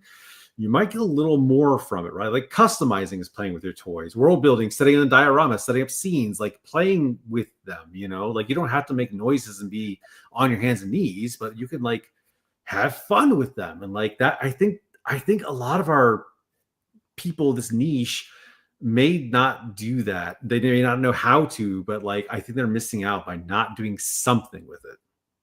And I think one of the crazy, like again, like you talk about, like setting a stage, right? Yeah. And doing photography.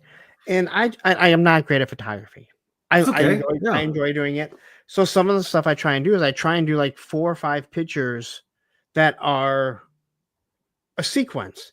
So I'm giving you a little bit more, but I look at like creating these, you know, like these pictures and these dials, right? And seriously, I'll sit here for an hour, hour and a half, setting some figures up to do some not great photography, but I have so much fun doing it. But I look back when I was a kid and I would spend a whole day building a GI Joe base, taking string. I would take string and I would put it across and I'd tape it. And I would say it's the electric wire. So like the rattler can't fly into it, right? It'd be above the headquarters.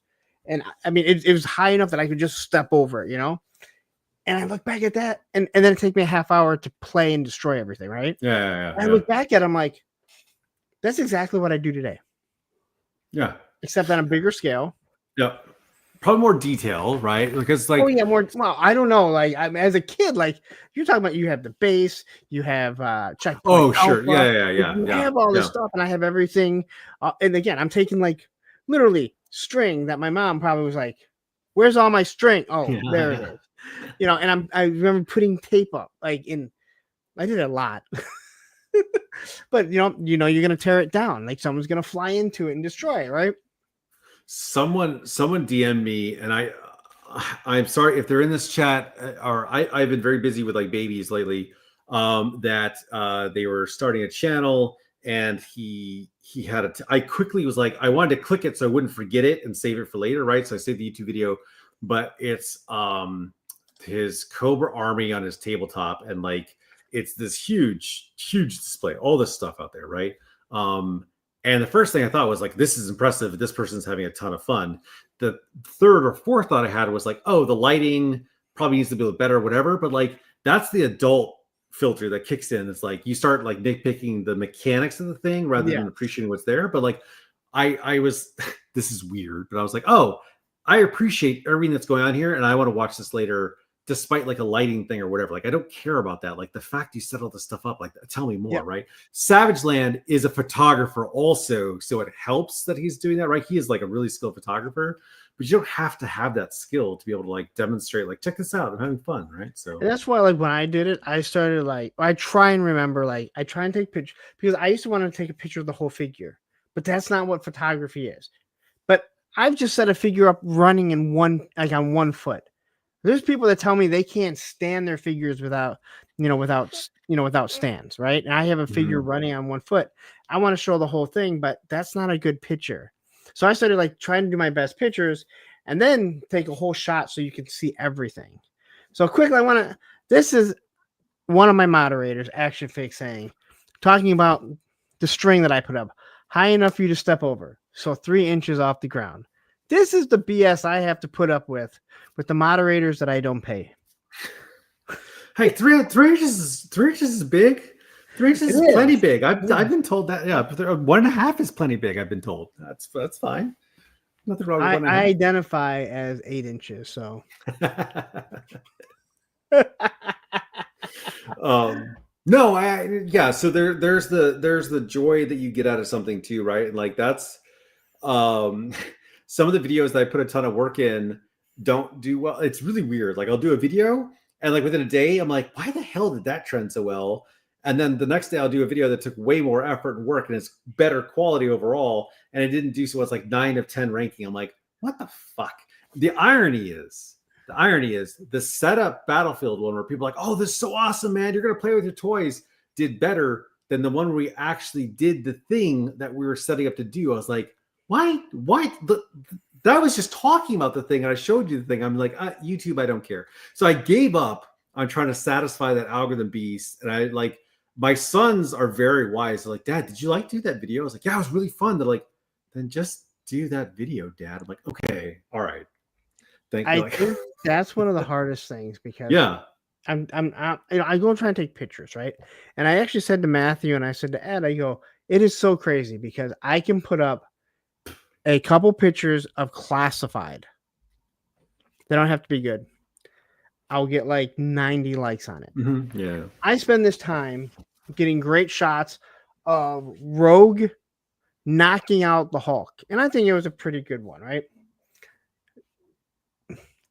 After a week, I might get like 50 likes. Yeah. Now, again, I enjoyed doing it, but it's like, this just tells you people won't hit it. I was so happy, and I still am. I was so happy. I was impressed with myself that I looked at the Cobra Rattler. I looked at that HasLab one, and I went, that wing folds up. And if I take that Maximum Hulk, I think his arms will reach out, and I can have it like he's flying, and he's breaking the wing off. I went outside with that. I took pictures. I'm getting eaten up by bugs. And I thought like I had natural lighting. I was so happy. I still am. I love it. But then you look at it, it's like, man, like it's not full G.I. Joe. Yeah. And that people think, well, you're a G.I. Joe channel. It's you're like, G.I. Joe. Yeah. I guess, you know, like Viper Scout. Yeah. Like I was happy with that. And I still am. But yeah, like Matthew says, I'm with you. Some of my best stuff. And Matthew, you're the one that made me think of like mentioning it to you guys because you're like, man, some of my best stuff no one even likes because, again, you're putting two and two together that it's not G.I. Joe, which is crazy because the Maximum Hulk of him like doing the clap, that's probably my best picture of most like picture, and it was so out of the realm out of nowhere. It was so out of the realm, but it's so weird like how people act. Like you put all this time into one and you're like, this one is awesome, and then you're like, how come no one's watching it? Like, what am I missing? I mean, again, there's one thing that you have fun, but there's also like, I also think I did a really good job. Well, you hit it on the head too when you said like, "Oh, Don, people consider you like a GI Joe channel or a foreign channel." I'm like, yeah, sure, but I'm like Joe and I have always tried to like balance that and be like, we're not, but I'm just like, yeah, you know, that's fine. I'm okay with that. And so and same thing with like your Hulk Rattler picture. There's been stuff I post where I'm like, really, that just completely like glazed past. It's because that's not into the niche, and like you've kind of like funneled into the niche, right? So it's fine. So that's why I just bundle things. I'm like, hey, so here's all the other stuff, right? Like here, you know, that's not GI Joe or not 4-inch. Like here's all this other stuff. I just kind of accepted and bundled together because I still like it. And I still get to talk about it. Yeah. In fact, I have another Savage Crucible video I'm sitting on only because I know it's not going to do as well, and they take a lot of work because I do gags throughout the whole thing, and I go back and forth. Like there's fake blood. There's like I go all out because I'm having the most fun with it. I'm just like, dude, this is like a sketch basically, right? So, but I sit on it for a little while because I'm like, okay, I have to like gear this up and all this, and I know it's not going to launch. So let me get these other ones out quick, and then I'll go do this thing that's a fun project that I know it's not going to go anywhere. But the reactions I get from the people who do see it, love it. So I'm like, yeah. So and the people you meet, like I started doing those classic reviews because I'm like, you know what? There's a lull. I already have the figures, so why not just do them? I know they're not going to do that well because, again, how many people are really going to watch you? How many people are really going to watch you review a figure from 40 years ago? But I'm like, I already have them, and the amount of detail that these designers put in that we never noticed because we were kids and we were playing with them. Yeah. But to see the comments and the people that are like, "Hey, keep these coming. These are awesome. I love seeing it." Like. That makes you feel really good, and it's and not only because they're giving you a compliment, but you're like, I'm hitting this nostalgia for people, that maybe they're not getting from somewhere else. And I say it like in almost every video, it's like almost every like classic review is like, hey, tell me a story. Maybe you got this from your cousin. You treated it. Maybe grandma, like, and so many people have said like, this was the first figure I ever bought with my own money, and it's like. For 8 to 12 minutes, I'm able to take people out of your real life, watch something, think back, and you're like, you know what, this is awesome, you know. But yeah, So if Ken's still on, he hits a good stride with his history of, where he does like a he like takes a snapshot of a GI Joe line of 86 or whatever, and like he does a that wonderful job. yeah, those are big appeals, right? Don't so let like, him know I said that. Don't tell him.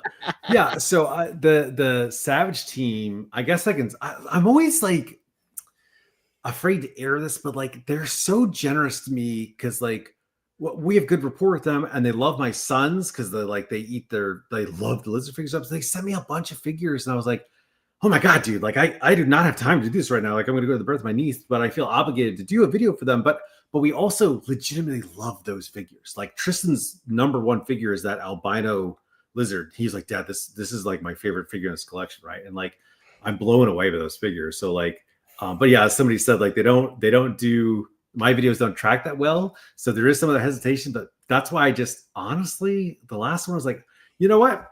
I don't give a shit. Like I'm going to do whatever the hell I want then, because if this isn't going to do well, then I'm going to like go balls to walls. And it was fun. But again, like it is a labor of love, and But here's the whole thing, like, and I'll say it too, like, hey, if you enjoy doing it, like, if you enjoy doing it, do it. But at the same time, when you feel you put something in, you feel like you did something really well. Yes. Again, I don't need a pat on the back, but it does make you go like, what are you guys looking? Because then you put out like this really shitty picture or this real shitty video, and you're like, what do you see in it? Like, I had to explain this to my wife because she was like, well, you're doing it for the love of it. Like, listen to me. Let's say, and I used a different metaphor. I didn't use a baking goods metaphor because I'm not sexist to her, but I can't remember what it was. I was like, let's say you make a ton of brownies, and they're really good brownies. Did you say that's just to her? Yeah, to her. Yeah, so like, no, actually, I am over the top sexist to her because she knows I'm joking. But I love it. I got in so much trouble though. I made this offhanded comment to her. I was like, "Woman, you don't talk to me like that. You should be in the kitchen right now." And someone overheard that and didn't know our relationship, and they were going off of me. And she like had to like dive in, like, "No, it's a joke. He's not like that." And I was like, "All right, let's do a radar check before I start dropping those bombs again." But anyways, I was like, let's say you make a bunch of great things, like you make a bunch of brownies and they're really delicious and you know they're good, and everyone who sampled them was like, oh, this is the best brownie I've ever had, and you go and sell them and one sells. What do you feel about that brownie now? She's like, well, I know they're really good. Like, yes, but you're gonna go home and throw all those brownies in the trash or eat them all and get really fat, right? So I was like, that's what it feels like to like actually make something good that didn't get somewhere. Like you feel a little like, like it's a little deflating. But at the end of the day, nothing's short term, right? You like continue to like look to the long scale, and that's what I look at. Like, okay, let's just keep going, and then that'll grow. So, and that's what I mean. Like YouTube it's a marathon. It's not a race. You know, it's not a sprint. You know, it's a marathon, and that's how I feel about like Instagram and doing pictures. Like, it's funny because like I do like one picture every single day now. Oh, really? Oh, geez, good for you. So like, so I just somehow I got something sent to me from Instagram or Meta that, hey, you're getting these little bonuses. And when I say little bonuses, I mean like $7 checks every. Oh, cool! No, maybe. That's awesome. But it's something, and it gives me incentive to do a picture. And then you look at the picture and you're like 10 cents, yay! But either way, it gives you like the incentive, right? Yeah. So I started doing it, but I feel like sometimes, and this is weird because I feel like sometimes people are kind of like, oh my God, you post every day. And it's kind of like, yeah, it's called Instagram. It's there to put your pictures that's weird out there. Why wouldn't someone want to? But my only counter to that would be like, but you're on here every day looking at me post every day. So what does that so what does that say? Well, it's like the only way you would know that is if you were here with me. Like, but I also think like Instagram seems to like want to like people aren't liking it, so they hold it. And Matthew's talked about it too. Like they start to shadow ban you, and it's like, hey, you're the one that gave me incentives to like try and post more pictures. That's what I'm trying to do, and I'm enjoying it. So to me, it helps me get better at what I enjoy doing. So hold on, whoops. what are you looking at? Sorry, my people in different time zones. My family was suddenly texting me, but it's fine. I didn't want to be just rude and like pull up my phone. But also, Matthew and Matson, you mentioned your content a couple times. What can I follow you at here? Matthew, put your Instagram in there. Yeah, drop that in there. And I'll give you a follow. Or I'll send it's Mamu Nestor. MAMUNAST. That should be enough. Yeah. Cool. He does wonderful photography too. If I don't say it, he'll get mad at me and be like, "You never say mine." Like, you're my fucking moderator, dude. Also, guys, make sure you go look at Fat Red Fuse account because he's making this awesome cyberpunk city. We had him on, and the lighting effects alone. I don't mean photography lighting effects. Nope. I mean the actual hard wiring effects he uses to light his city. So good. Yeah, I had him on a few months ago. Okay, yeah, great. And okay. His little city is awesome. So that's the other thing on our channel we started falling into is like the world builders, right? Like we every quarter or maybe every 3 months, maybe we like pull a bunch of world builders in to be able to show their stuff, see what they're doing. And like, honestly, it blows me away, like the talent that people are what they're doing with their stuff. And that's definitely playing. Like they just build all their stuff. I'm like, man, I want to see more of these. So we kind of like cycle through those to get them on there, but those are really fun. The talent in photography, in the toy realm is amazing. Yeah. Like you see some of the stuff, and I don't know if you know who Leanne Hobbs is. Mm-mm. She does amazing photography. She knows how to use that monitor as the backdrop. She knows how to display the figures and set them up into action shots. She does amazing. And unfortunately, she refuses to do any live streams. And I'm like, come on. And she's like, you really had me thinking. I'm like, come on, dude, you're in a different country. We can record it. And if you're like, you know what? I don't want you to do it. But I can't even get her to go that far because I'm like, man, people would love it. Emerald Knight. I don't know if you know Emerald Knight. Yes. He does. He makes Super 7 Ultimates look good. But you're seeing that like this amazing stuff out of so many of these toy tubers. And again, I'm sure anyone, if someone's in gymnastics or skateboarding, or they're going to have the exact same types of stories about people in their community. But it's great to see it. Like, it's great to see that there's another side besides just what I do. Like, I never thought that I would be doing photography. I was like, I'm going to collect my action figures. I'm going to put them on my shelf, and then I'm reviewing them. I'm going to like create bases, especially with the O-ring stuff. And next thing I know, dust them off. I hate dusting. I'll get knocked over and like, damn it. So where do you see your channel going from here? You kind of talked about it, but is this where you're looking at pushing your channel? That's it. So really focusing on as much as we can do, like playing with the toys, playing outside. If I'm going to do a review, it's going to be silly or not silly. It's funny. It's not just silliness. It's actually like good comedy. The live show is like the catch-all, right? It's like me being able to talk to my best friend, be able to have people like you on, be able to have creative talent on that do world building, be able to have Kickstarters on. We love being able to have Kickstarters on there because it's always interesting. Some of the people who are doing a Kickstarter have been in the toy industry for like 30 years. We're like, what the hell? Like, being able to get those guys on, we're just like, wait, tell me more. You did the Ghostbusters line? Like, those are always really cool. Or like current Marvel legend sculptors were like, I had no idea that's what you're doing. Like, let's, so that's always fun to be able to have that stuff on there. So that's what the live show or the stream kind of does the catch-all for. And yeah, that's really it, man. If I can keep doing some sort of like storytelling with play, like that's my sweet spot. That's what I want to be able to do.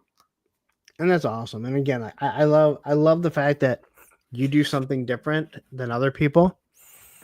I mean, I feel like I do reviews, like that's what I do, but at the same time, I realize like there are people that are waiting to see what I have to say. I Yep. don't know why, but somewhere along the line, what I wanted was I'm putting my face out there, so I make a connection with people, and then I go to the hands and the camera.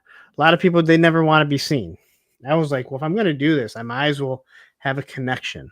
Mm. You know, and I've listened to radio hosts that also do like TV and stuff talk about like this connection that you get with people. They all feel like they know you, even though you may not know the majority of them, and it's very true. Yeah.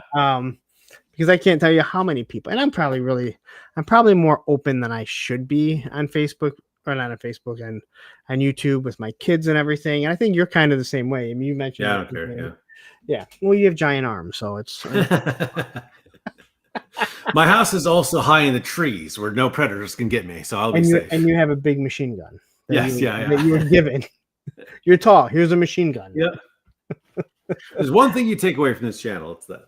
If I would have joined, they would have been like, let me go find an Uzi for you because that's the only thing we think you can carry. No, you had been a grenadier. We'd have loaded you up with a bunch of rounds. You'd be good to go, man. But you know what? So here's the thing. Here's the thing, though. So I don't fit inside tanks or Bradleys very well. Like I get inside one of those cockpits, and I was like, oh my God, like it was hell on earth, man. So I was like, nope, can't be a tanker. There's no way I'm doing this. So yeah. And I've heard that like tankers are almost always small. Mm-hmm. I've also heard pilots are normally small people too. Yeah. So like my small shoulders. People. We're small people. I was like rubbing into the sides, and like I would have to hunch forward. Anytime I moved, I was like I was gonna clonk my head on something, and then after a little while, I was like, I'm getting a little claustrophobic in here. Like I can't do this. So I was like, yep. Well, how tall are you?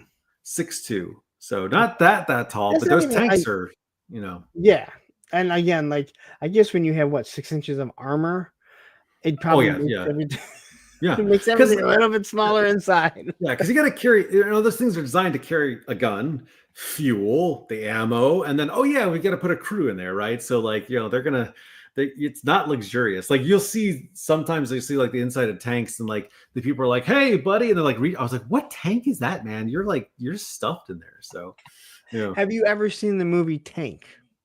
No. Oh, you need to see it. It's awesome. Is that that's not the Russian? No, that's the Beast. Never mind. No, it's called Tank. It's with I can't think of his name. Someone will say who because I brought it up recently, but he has his own Sherman tank. He's a Sergeant Major, and he has his own Sherman tank that he's refurbished. Oh, that's cool. And he's God, someone please tell me who it is, because once I say his name, you'll know exactly. And the whole premise is that James Garner, thank you very much, Menhoza. James Garner, and the whole premise is he goes off into a bar, and there's a deputy sheriff that is kind of harassing this girl, and he ends up knocking him out. And he goes back to the base, and when the sheriff, who's obviously a bad guy, sees that his deputy got beat up, he's like, I don't see anyone knocked up in my cell. So he, there better be something else with that shiner that you got, something like that, right? Mm-hmm. Once he finds out that he's a military guy, he tries to force the general to like arrest him or whatever. But then he finds out who his kid is, and he has his kid arrested for marijuana. It's like a hard labor camp. So he takes his tank and breaks through and everything. What? It is awesome. It is so over the top. Huh. And what I remember is my dad going, you know what? If something happened to you like that and I owned a tank, that's exactly what I would do. And his son is Bobby from A Red Dawn. Oh, Patrick Swayze? No, not Patrick Swayze. The one that goes all like, oh, he goes PTSD in it. Yeah, okay, yeah. What the hell is his name? I have no idea. He's done all kinds of stuff lately, like bit parts. It's an awesome movie. Like again, you being a military guy, you'll probably look at it and be like, "This is so stupid." Of course, it was made in the '80s too. Yeah, it's so stupid that it's awesome. He has a Sherman tank, which, as you know, in real life, like, I mean, nowadays a Sherman tank, it's not that powerful. It's like a minivan. Yeah, they're really small. But that's what's funny is that the guy's like, when the sheriff goes there and tells the general, he's like, he stole a goddamn tank. He goes, it's his tank. He can do whatever he wants with it. I'm gonna have to check this out. This sounds good. Yeah. God, why can't I think of his name? He's the guy that plays. The son is also the kid that plays Soul Man. I don't know. Can the chat help you out? I know they know this. It's a soccer mom SUV. Oh God. It's okay. Come on, guys. Who plays Soul Man? It's a senior moment. It's okay. Yeah. C. Thomas Howell. Here you go. You can always count the chat. Oh, there it comes. Pouring in now. Here it comes. Yeah, you know who C. Thomas Howell is, correct? No, I have no idea. Come on, you never seen Soul Man? I know you actors. I don't really believe they exist, so they're not really humans. So you don't believe Travis Moody exists? I think he is. He's the Matrix that appears to us, and then. Wait. So Cobra is saying Chris Thomas. Is his name Chris? I know it's C. Thomas Hall. I wonder if his name is Chris. Now I'm wondering that. We got this far. I'll call it a success. Well, you said like 2 hours. Like I can't go that. I told you, like you just become the. I know you got me. So like I noticed my energy level started to dip off though, and it's like because it's midnight my time. But you're right. You got me past 2 hours, 3 hours. So like he was telling me before the show, he's like sometimes 4 hours. Like no, 2 hours is my max. Because like my introvert battery taps out. But no, this has been fun. I've been. This is. Where do you live at though? Quickly. DC. Okay. Yeah. Well, that's why you were saying when you go to the Pentagon. Yeah, exactly. Yeah. So yeah. Don't recommend going there, by the way. I had no reason to go there. Yeah. I think it's cool that it's there, but yeah. It's only 1,400. Tristan says. Oh well, 14. Oh, he can use military time too. Oh, look at you, man! 24 o'clock. Oh, Fat Refuge says one of the best shows. Man, it's because of the chat. That's why it was so good. Okay, first off, it's Fatrid. Drop that FU. I've been telling him forever. It's just Fatrid. Just drop it. Okay. This is, if you ever see him in your chat, this is Mendoza. Okay. Not Mendoza, okay. Mendoza. All right. I'm just trying to fill you in on some. Clint Jorgensen, if you've ever seen him in yours, he when I met him at Joe Fest, he tried to introduce himself. Hey, I'm Clint Jorgensen, and I had to correct him in front of his wife that I don't know Jorgensen, it's Clint Jorgensen, and she goes, "Oh, you're punk, aren't you?" I listened to I listened. I hear him listening to you all the time. But I'm gonna let you go because you said, "Hey, 2 hours." It's always like leaving a good note. Not that I'm trying to bail, but like I honestly felt like my like sugar crashing and sleep. I was like, "What time is it?" Like, oh my god, it's midnight where I'm from. So, and I was up with a baby last night. But this has been really enjoyable. I'm glad you had me on, and we always like to pay back the invite to. You're coming on to our show. I don't know when because I'm going to be dealing with babies for the next like month here or whatever, but yeah, you're gonna come back on and we're gonna talk some stuff. So yeah, I'm just always busy on Thursdays. Well, do you stream every Thursday now? Every Thursday. Okay, we'll have to figure something. You know what? Here's an option. We could do like a back-to-back, right? You could do your show and then immediately following you just jump right over to ours or whatever. We could do something like that. We could do a back-to-back. We see what time this usually goes, like from 9 to midnight. Yeah, maybe we do ours first and then jump. I don't know. We'll figure it out. Well, there's something we said that way we don't have to bump you. You know what I mean? We can still kind of do our things together. And yeah, okay, we'll figure this out. That'll be good. Oh yeah, we'll figure something out. Because again, I enjoy talking to people who like toys. Toys are. I can't believe I'm an adult talking about toys, and I still ride a skateboard. And could be talking about adult toys. Could be dominating with toys. Could be toy dominating with those toys.